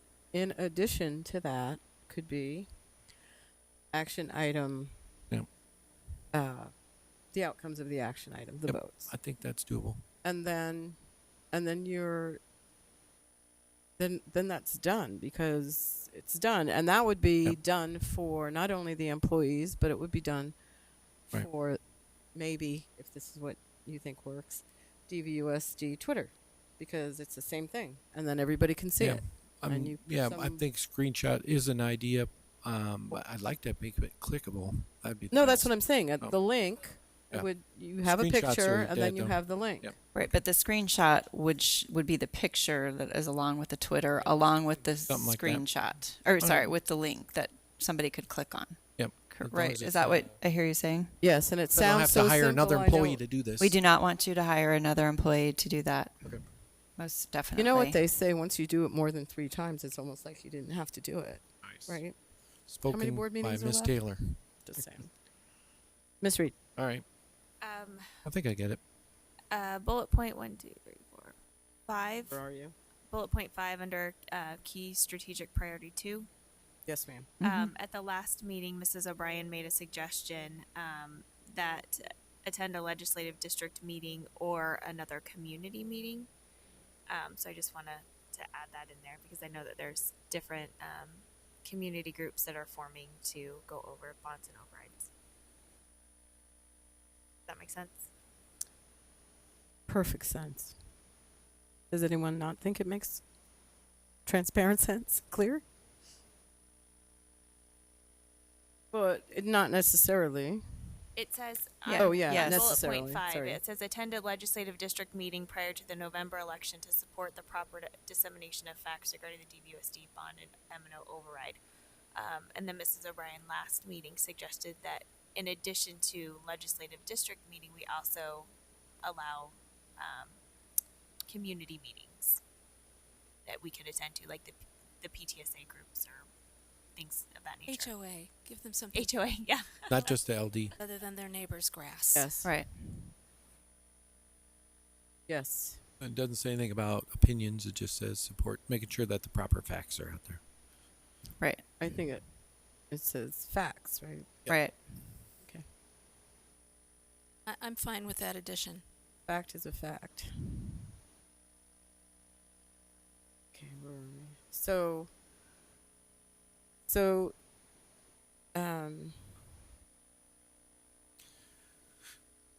are we settled on the first priority to excellence in workforce performance? Yes? And we'll try to make that screenshot idea come to life. We need to make it better. We'll think of something. As Yoda once said, there is no try. Do. Okay, let's move on because it's time to move on. Mrs. O'Brien, since you started, you might as well continue. Awesome. For priority number 3, again, the same language because we've solved that problem. I would strike from the goal. I would add back language that was removed, again, with knowing that we could have an option of, sorry, I didn't correct this, it would be 1, 2, instead of 4, 5. I would add back the ability to link the governing board webpage to a personal or Twitter feed to a personal social media platform, and then also to attend a minimum of 1 district event per month or 10 a year, with the ability of it being the board members would be able to do 3 of the 5 things. And then there was an edit made by Ms. Frank and Ms. Tweedy. It says attend a minimum of 4 LD meetings or participate in educational advocacy groups, which gives you the, I believe, the 5th option when you add the other 2 back. Yes. I just have a comment on the linking the DVUSD governing board webpage to a personal social media platform. And I know, I work for a different government agency, but I was certainly advised by my supervisor never to do that because then my personal Facebook page would become a public record. And I don't think pictures of my cat need to be out there. But we as a want to public see record. that cat. So I think that's I think very the linking imprudent is not a good idea. idea. And I think we can all perhaps recall other board members that we might not have liked to have had their personal We can. social media platforms on the governing board webpage. We can. Yes. So I have a district Twitter account, and all I do is use it for district business. I have a personal Twitter account that if I want to tweet something personally that I use, but just like, I think you guys each had a campaign Facebook page, that kind of thing. So instead of maybe the word personal wouldn't be appropriate, but maybe DVUSD would be more appropriate to replace personal with. I think that people get to know me a little bit more through what I tweet, and the places that I've been and how I'm interacting with teachers and the community through my district Twitter. But I don't know if that's a possibility. Yes, Ms. Tweedy. I think, and it's, whether or not, if you guys choose to do this, but I think whatever you choose to do now, you set a precedence. So going forward, no matter what a future board holds, if we're going to have, and even, and the fact when people campaign and they're public officials or public, you know what I'm trying to say, and they may have opinions that are not reflective. We may have opinions ourselves that are not reflective of each other's views. And sometimes there's a confusion if a board member says something controversial. The whole board gets feedback on it, and it's not a board's position. So there could be stuff on people's social media we may not agree with everything we post on our social media, which is fine. And it may not even be an issue today, but could be an issue in 2 years. I mean, just to think about it. And as far as the campaign Facebook pages, I know you had, I mean, we've all had them.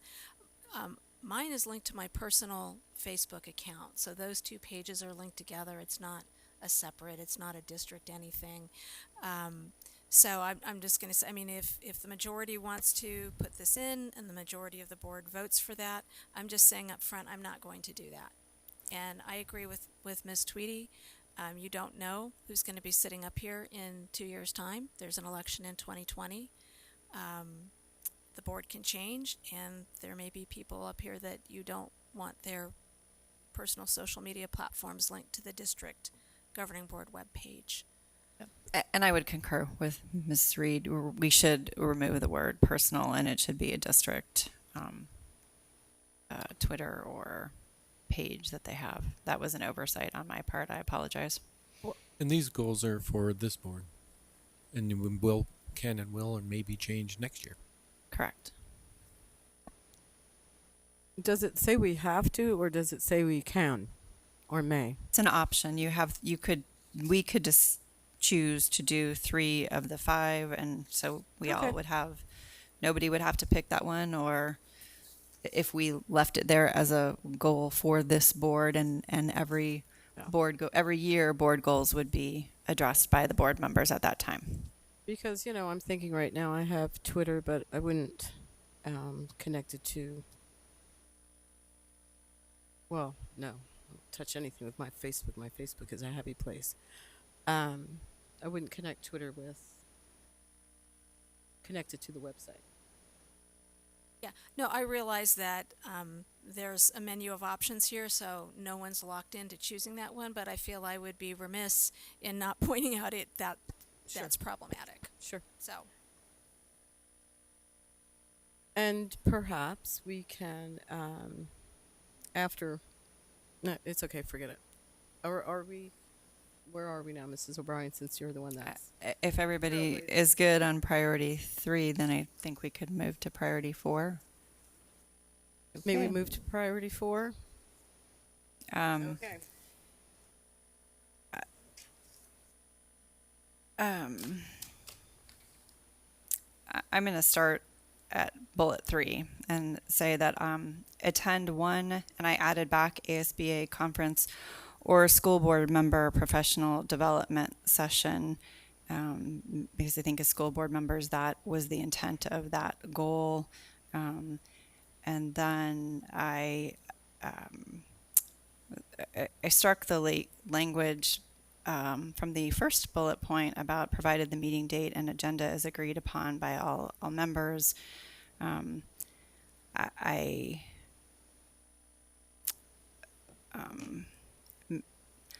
I hope the intention was not to infer that a date was set without input from all board members, but it felt like that, so that is why I struck that language.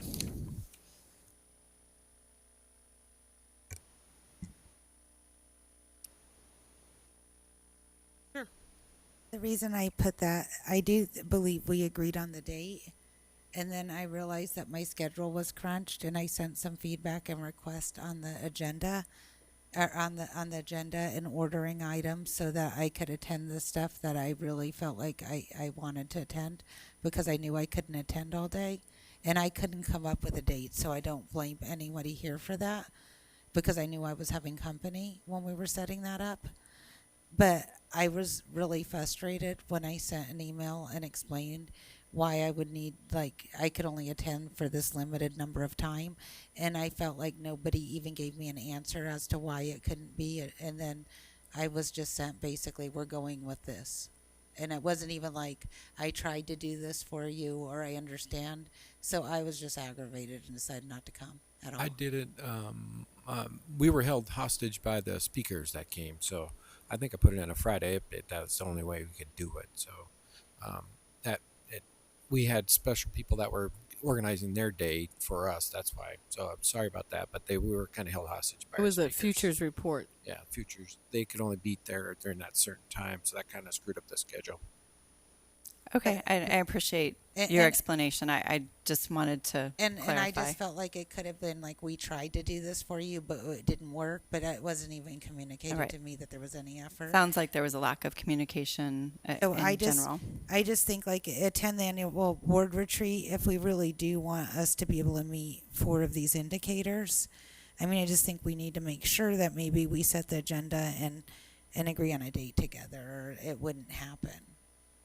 Mm-hmm. And I think generally speaking, we do all try. I think that unfortunately was a time where we had some, sounds like poor communication. And so that's why I struck the language, and because I think generally speaking, we all do operate under those modes. And I apologize because there was one other edit I had there. And I know that you guys said your recommendation on the governing board self-evaluation wasn't agreed upon. I put back in the ASBA one. And I did that because it comes as part of what we pay for every year, and I would hate for us to have to expend dollars to find a different governing board self-evaluation. So that was my reasoning for switching that back. I missed that one when I went over it originally. Apologize. I can explain why we took it out. Sure, go ahead. The reason why I wasn't going to agree to the ASBA evaluation is because, and again, in no way does this mean I do not want to work with district administration. It's just my perception of the roles and the checks and balance. And the ASBA board evaluation tool has Dr. Finch evaluating the governing board. So it almost is a sense that we're reporting to Dr. Finch. And I don't believe that's our role. I've never at work had somebody ask me to evaluate my principal. I've never been asked to conduct an evaluation on the person who evaluates me.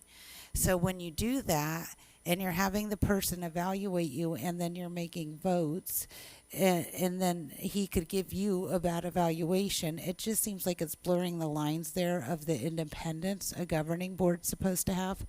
So I would not agree to that myself. Now, that's not to say if he has a problem with something I'm doing, I think you should have a professional relationship, absolutely discuss those concerns and work together. And if he has a problem with his own goals or evaluation and discussing those and addressing, but to have him evaluate us, that's actually my problem with ASBA. I don't think that they support accountability. I could just not fill it out. You want to be 5? Mrs. O'Brien? I guess I didn't look at that evaluation from that same lens. For me, while the superintendent reports to the governing board as a whole, and we do work as a team in some of that effort to move us forward as a district and lead the district, I didn't look at the superintendent's evaluation of any one particular board member. I looked at those superintendent evaluation answers as how the governing board operated as a whole unit. So for me, it does not undermine our ability to, or our independence, or to hold him accountable for the job he does. So, because I viewed him as just how do we work as a whole group together with him. I'll just stop there. Mrs. Reed? Well, I think just going back to the comments on our board evaluation, I think that we were looking at it from different lenses. So when I filled it out, I was looking at it as how do all 5 of us work together to make decisions as a collective body, not, how I thought how I did, or, Mrs. Ordway did, or, Mrs. Frank did. And so, I'm curious, were you looking at it from a lens? Because I know that there were some comments that, we're 5 individually elected officials, and so it was hard for you to fill out the evaluation because of that reason. So I think we were just looking at it from different lenses. I don't know. I don't know how to change that or like to add. I'll just be honest, I had a lot of difficulty filling out that survey because, again, and I'm not saying there shouldn't be some questions looking at the board as a whole, and I'm not sure that we want to get into ranking individuals. I think that's very problematic. But looking at a statement like the board makes fiscally responsible decisions, I think there have been some decisions, personally, I thought were not fiscally responsible. And I've said that when we voted. And I'm not going to drag out a laundry list. I mean, the votes were taken, the decision was made. But when I look at the board as a whole, then I have a hard time with that. And there were many other statements like that. So maybe it's just the concept of evaluating us as a whole when we're 5 individually elected people, and maybe that's just my problem. But I would concur with Ms. Tweedy. I don't think that the superintendent should be filling out an evaluation on us. If the board is self-evaluating, it should be the board self-evaluating. That sounds perfect to me. Works for me. Awesome. So Dr. Finch, you're not allowed in. That's fine. Anything else on that?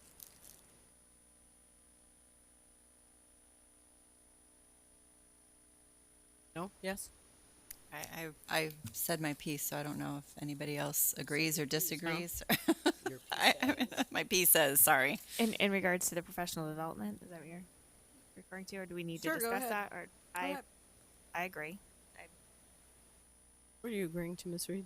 To add back in the ASBA conference or school board member professional development session. I think that if personal development is personal development, and you should do whatever you think will make you a better board member. So if that's, attending a webinar or the ASBA conference or something, another event or conference that somebody else puts on, then attend it and bring back the information and share it with the rest of the board. Yes, ma'am. Ms. Yes, Tweedy. I guess the thing is, and I'll give you several examples of trainings that I believe you've had through ASBA, but I've had through my work. And so just because it's not called governing board training, like the first time I went to the law conference, they went on and on about, or it might have been new board member. I think it was called Bolts. It might have been 504 and IEP law. I have been to so many IEP law and 504 trainings. I was bored out of my mind. I've already had that training. School safety training. I cannot tell you how many school safety trainings I've had. When you talk about poverty, I've spent my whole career working at title schools, and I have had so many trainings on poverty and situational poverty versus generational poverty and how that impacts students. So I feel like you're devaluing the training I attend. I don't think it's anyone's intent to devalue anyone's training. Put that in and took out what I wanted to do. Well, okay, but wait a minute. We're discussing, right? So let's discuss. Go ahead. I think what Ms. Tweedy is saying is that there's a lot of crossover between trainings that may be offered through ASBA and trainings if you're working in the educational field, as both of us are.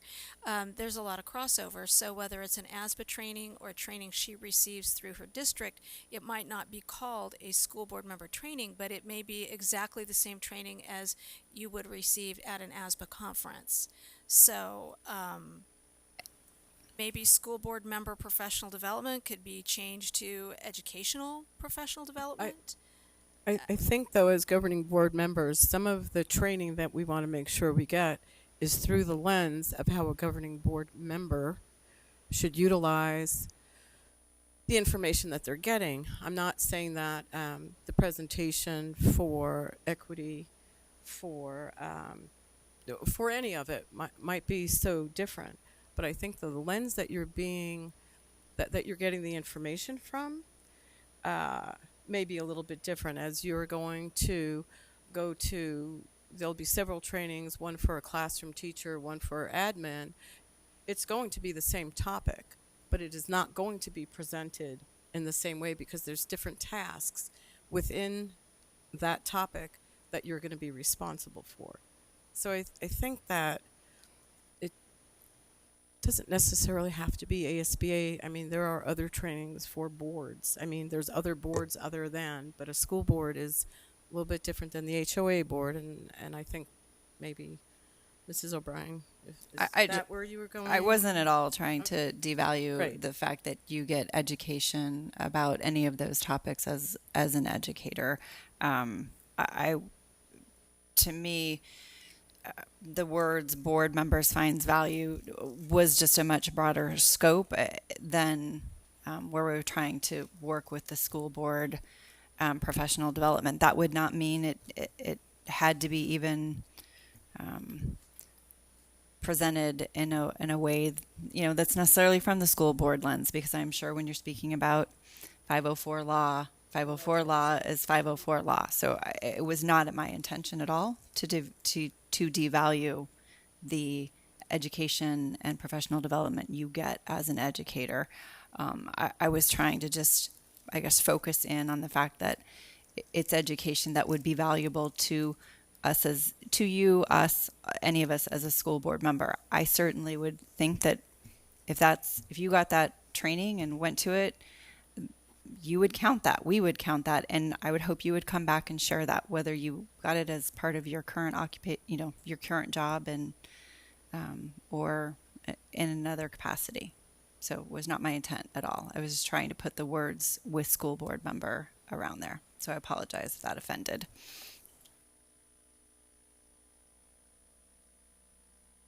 Alrighty then, could you read that one more time and see if we can do something with it? It says attend one ASBA conference or school board member professional development session. Those open to.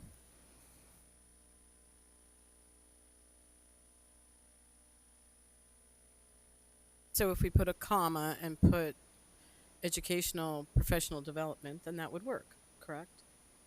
Yes? Look at me. Perfect. Okay, yay. And who says we don't agree? I don't know who she was. Anyway, where are we now, Mrs. O'Brien? We're done, unless there's anybody else has a comment. Do we all take copious notes, or do we want them to be read the way we're going to, what we're going to vote on, because we're voting on that now? I did take notes that I could Yeah, provide. Miss Taylor would. Mrs. Taylor. Taylor did.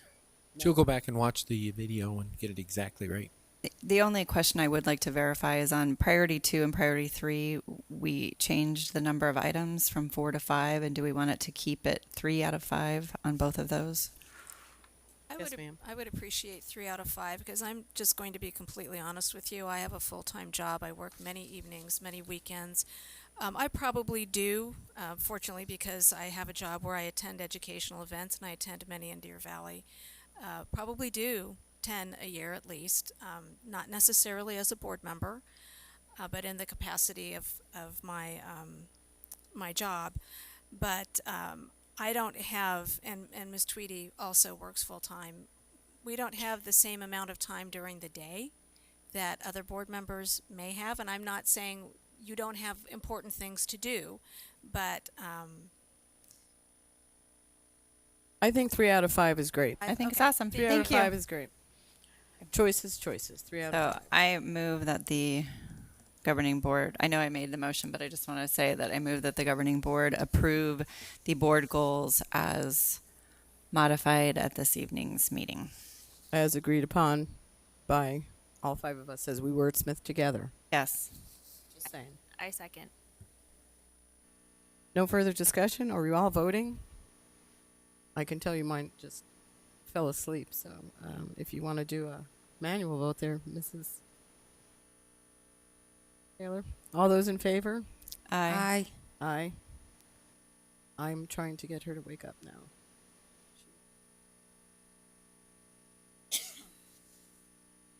Bless you. Mrs. Taylor, would you like my copy, or are you good? Can you just send me a copy of those back? Thanks. Third way, yours is stuck. I know it is stuck. I'm voting yes. She'll vote for it. Sheila will vote for Yes, you. I appreciate that because- Mrs. Taylor will vote for you. Mrs. Taylor will record my vote. She will record for your vote. Apologize. Put it in the correct. Addenda pre-approvals. I move that the governing board accept the administration's recommendation to pre-approve the addenda as presented. I second. Any discussion? All those in favor? Aye. Aye. Aye.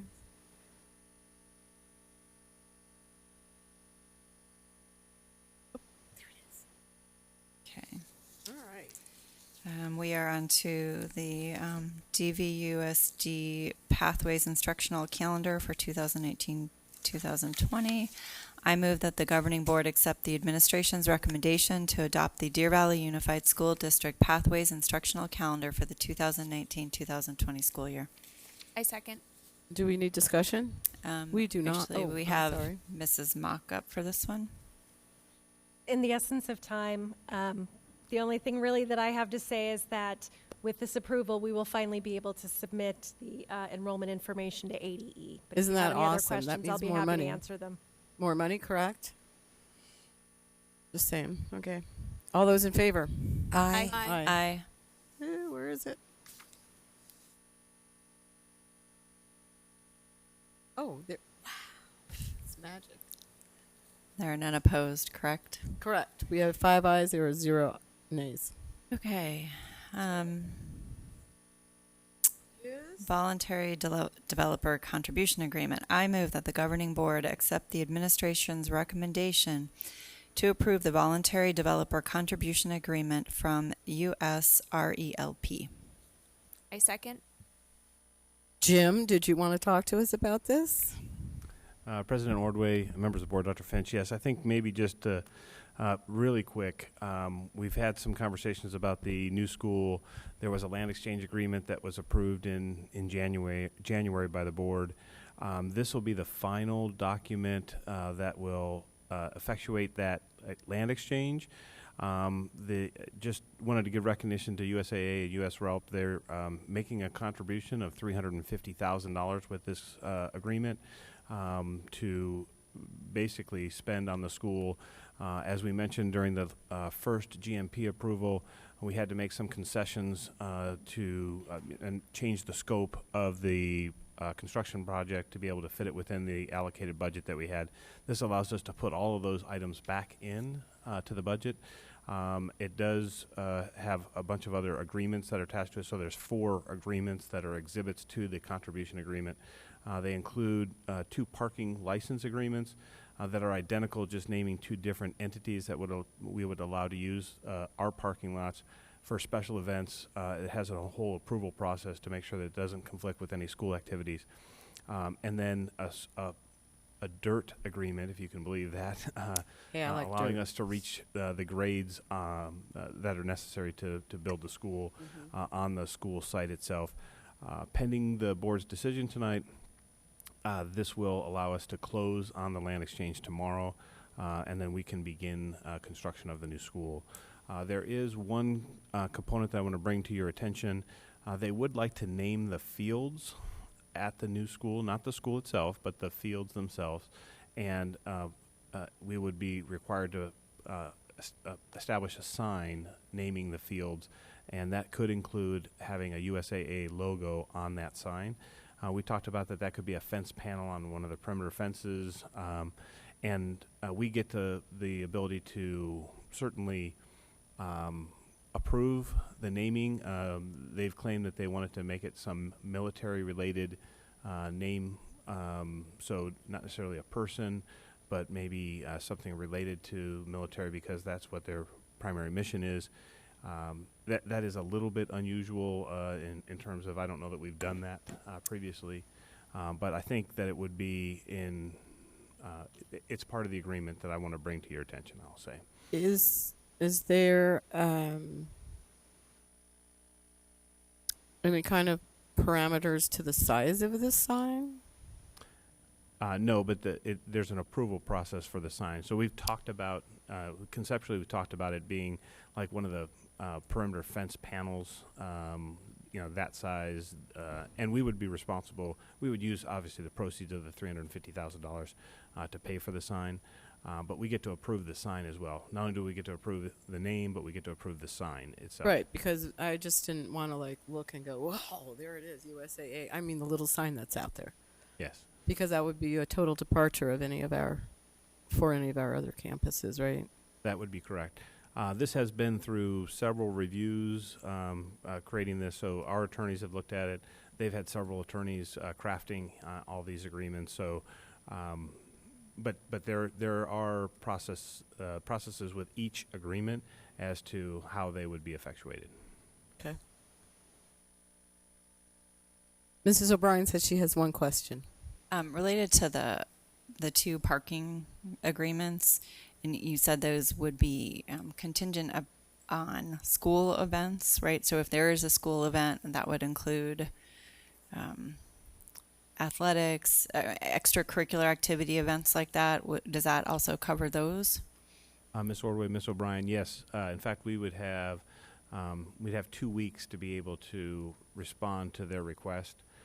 What they envision would be that for some of the commercial development, if they're going to have a special event and they foresee that the parking that they would have would not be adequate, that they would have, I'll call it overflow parking, and it might even be valet related, but something of a special event. They would make a request. We would have 2 weeks to be able to approve or deny that request, so that we would make sure that it would not be in conflict with any school activity, whether it was after school, extracurricular, or our regular school calendar. Wonderful. Thank you for clarifying that and making sure that we had all of these agreements ahead of time. I think we're good. And I just want to know why you weren't so excited as Miss Mock was. You were not thrilled with that. Feeling a little cheated now. Anyway, I guess we can vote. Voting? Are you saying all those in favor? All those in favor? Well, I didn't know Aye. if anybody was ready. Aye. Aye. Abstain. Abstain. Go along. Oh, moving along. Oh, sorry. I I think took we're my glasses previewing, off. right? Oh, yes, we are previewing.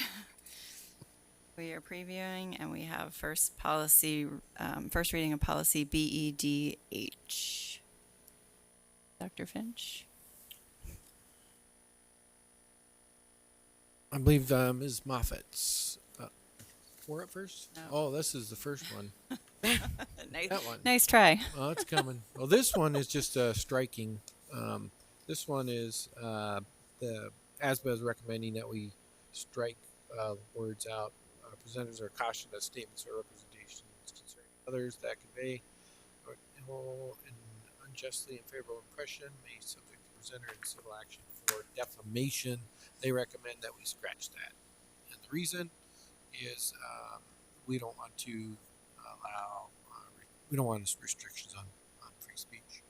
I'm assuming they got threatened of lawsuit. So when in doubt, cut it out. Oh, that's catchy. That's late time. Okay. Anyway, does anyone have any? Nope. Go ahead. Let's go to B. DJE. I think that's going to be Mr. That Miglerino or Mrs. Mock. That is correct, Mrs. O'Brien, President Ordway, members of the board, Dr. Finch. I think this is going to be very simple. The Arizona Auditor General's office has taken away the language where we are able to procure goods and services between $10,000 and I think it was $50,000 using a verbal quote. And so we are recommending that we strike the language on verbal quotes altogether from our policy DJE. Previously, the reason we do not need to change the amounts in the policy is that a couple years ago this policy happens to be a frequent flyer, and in order to have the policy keep up with the changes from the Auditor General's office, the policy doesn't actually have any of the thresholds in it presently, and so the policy just states that we will adhere to the thresholds established by the Arizona Auditor General's office in the Uniform System of Financial Records. And since the language for verbal quotes is being removed, we recommend taking that paragraph out of the policy. Anybody have questions? We think that's a great idea. We agree with you at this moment in time, and we'll take that into consideration. Next. And now we're on policy GCO, evaluation of professional staff members, and I would imagine that's going to be Mrs. Moffett. Are you presuming? All of our I presumed. G policies this evening, we're bringing 4 of them forward to you. We'd like to spend the most time on policy GCO. Statutorily, the requirement has changed for the weighting of student data to be between 20 and 33%. You'll see that as the first bullet. This will be an implication for us. Currently, our district weights Standard 7, which is our student achievement area of this teacher evaluation, at 50%. It used to be between 33 and 50%. Now that it sits between 20 and 33, we are going to need to request that the governing board not only approve the recommended language change that ASBA is putting forward, but we're also going to need to ask you to make a decision about the weighting for Deer Valley. So Christy Bushnell is here to speak to that. She has gathered a committee that has spent some time to obtain input and provide a recommendation to you on that matter. So if we could go to the next slide, she'll speak to this slide. Good evening, President Ordway and the board, Dr. Finch. I want to first acknowledge one committee member is here tonight, Paul Strauss. Thank you very much. We appreciate that. Oh, yes. Sorry. Sorry, Paul. So as It's from your 8th graders. As Mrs. Moffett just indicated, State Bill 1071 was passed by the state legislature, and it's reflected in policy GCO. And it means that we will need to change our standard number 7 student data from 50% to between 20 and 33%. Currently, in our teacher evaluation, standards 1 through 6 are worth 50%, and standard 7, which is the student data, is worth 50%. What the committee, through a survey with the cabinet, through our pre-K-12 administrators, all of them during our conference in the summer, and through our DVEA membership, that has unanimously been recommended that we go to the 20%. And the reason we'd like to do that is to reflect a more equitable distribution of weight on all 7 standards, focusing on teacher performance and student achievement. So standards 1 through 6 would be worth 80% or 13.3% each for each standard 1 through 6, and standard 7 would be worth 20%.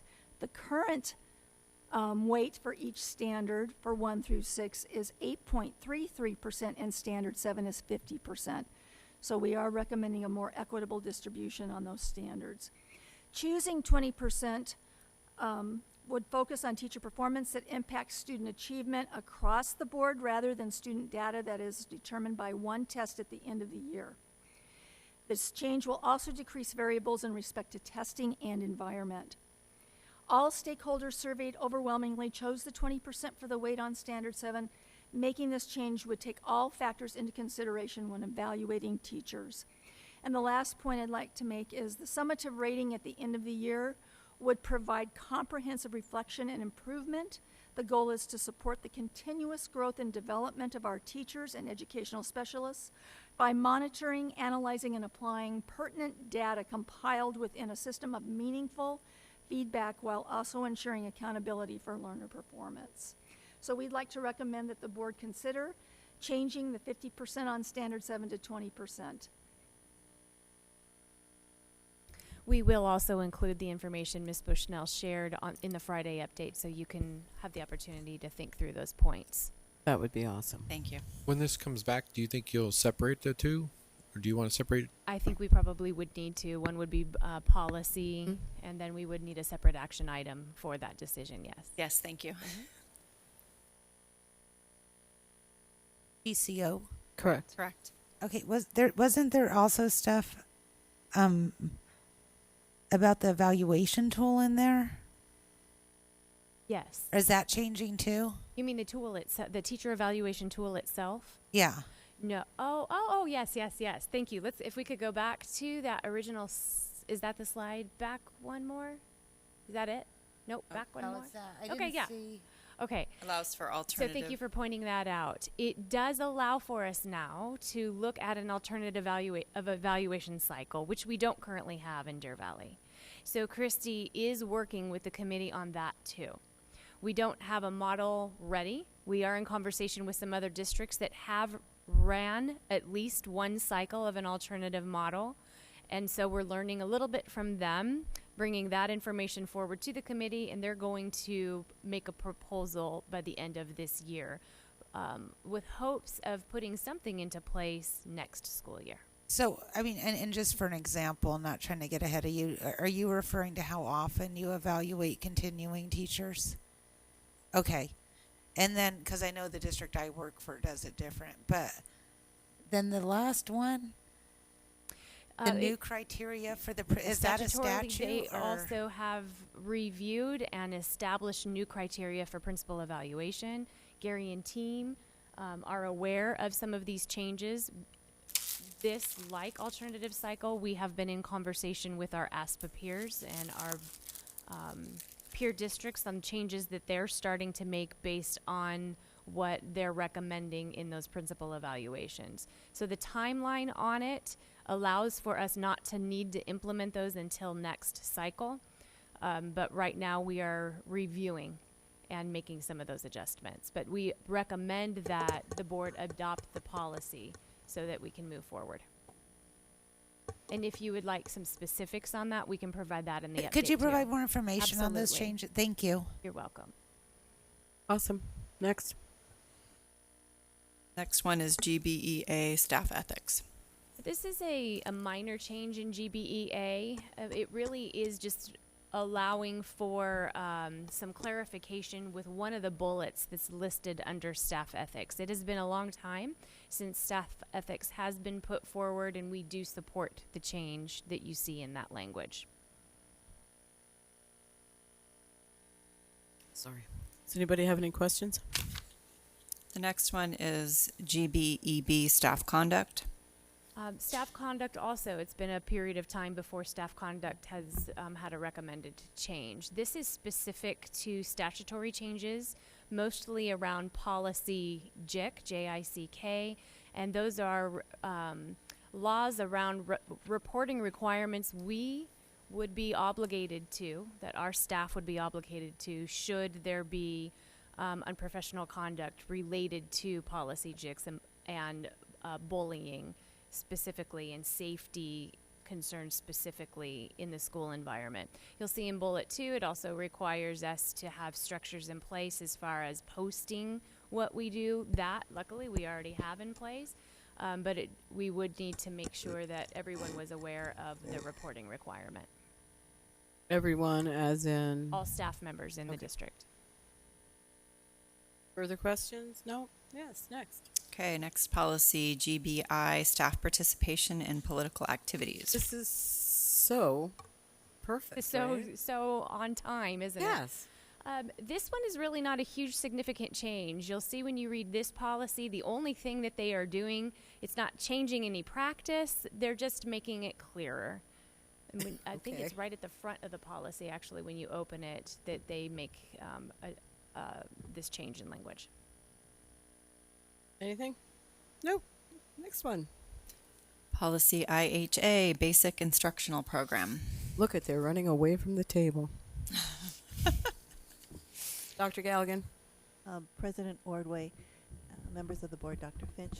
This one is, again, a statute change, and it requires that we specifically teach our teachers in kindergarten through 3rd grade how to identify children who have dyslexia and have training. So we are already on the forefront of this. Judith Senta, who is our literacy CIS, has been involved in training our teachers and our reading specialists over the last 2 years. We also have a Canvas course for dyslexia training that is available and open all year long. This will not be a problem for us, so we recommend that this language go forward. Yes, Miss Tweedy. I just had a quick question. I'm sorry. Doesn't dyslexia have to be diagnosed by a medical professional, or can the schools diagnose it now? Ms. Ordway, Ms. Tweedy, no, it is a medical professional. So it would just be if a teacher who has received training on what to look for in a student who is struggling with reading, they would then speak with a parent, and the parent would have to take their child to get a medical diagnosis. Would the district then possibly need to pay for that, or no, if it was because of our recommendation? Nope. Okay. All right. Thank you. All right. We're moving on to IHAMD. President Ordway, members of the board, policy IHAMD is a new policy which provides direction to school districts regarding training for suicide prevention. This policy outlines requirements for staff in grades 6 through 12 and stipulates that they must undergo the training at least once every 3 years. The training must address suicide prevention, warning signs of suicide, and appropriate interventions and referral techniques. As the slide states, on or before July 1st, 2020, the Arizona Healthcare Cost Containment System will also make resources available. As a side note, we believe that we are ahead of the curve on this one, as we have already provided some suicide prevention training to various grade levels, and we plan to continue providing more of it this year. We see no reason not to accept this. I think that this new policy comes like after we've already been doing this. I think it's a really good thing, especially bringing it forward. It's too bad we can't vote on it tonight because it is the International Prevent Suicide Day. So, anybody else? Go ahead. All right. Policy IKF, graduation requirements, and we have Dr. Galligan. So again, this is a statute change. This will not be a challenge for us either. So this is a requirement to have 1/2 credit be part of the 22 graduation credits that a student has when they graduate from our district. We already require a 1/2 credit of economics. What we will ensure happens, though, is within our economics course that there will be financial literacy and personal financial management built into it, which it is, but I'm just not sure if it's robust enough, and that'll be something that we'll be doing in our course review this next summer. Thank you. Excellent. Our next policy is JICA, student dress, and we will hear from Dr. Zerbach on this one. Thank you. Policy JICA contains language which clarifies what is allowed and what is not allowed for student dress. There are no major changes to this policy. Rather, it is just updated for clarity. I do want to note that currently we have a small section of our own language in this policy regarding how a school administrator would proceed in the event a violation of the policy occurs. We would be recommending to accept this and maintain our specific portion to the policy. Mrs. O'Brien says she has one quick question. I did review the language on this policy, and it says that the principal will speak with the student and or the parents regarding a dress situation. My question is, can it be, does that mean it can be or designee? I don't know if Dr. Zerbach or Dr. Finch who would address that, or if we need additional information. Yes, Ms. O'Brien, President Ordway, that does mean the designee could as well. Okay, so even though the language is not there, it would still be okay. Okay, great, thank you. All right, our next policy is JIH. Policy JIH contains new language regarding the reporting of students who are suspected of being involved in crimes that are serious offenses or that are threats to others on the campus.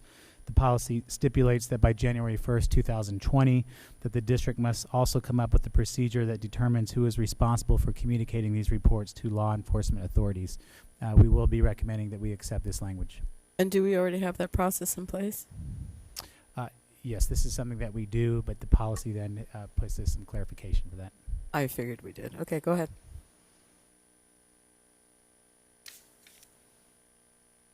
Next policy? Says, oh no. Says JIH. JIH, I guess they're done. Was that it? Really? That's all, folks. We are such a productive group. Awesome. I would maybe move in the interest of time that we have our discussion item at the next meeting. Does that work for everyone? Oh no, Darcy said, Miss Tweedy says, no, I want that discussion tonight. We're going to outvote you. Yeah, we're good with that. So, Therefore, let's then move. President Ordway, I move to adjourn the governing board meeting this evening. At 9:27? Yes. Woohoo! Do you agree to that? Sorry, I second. Second. Okay, we're seconded, and who agrees to that? I'll say Aye. aye. Aye. Aye. Gosh, and it's only 9:30. What's wrong? I all of a sudden realized no one seconded adjourn. Sorry.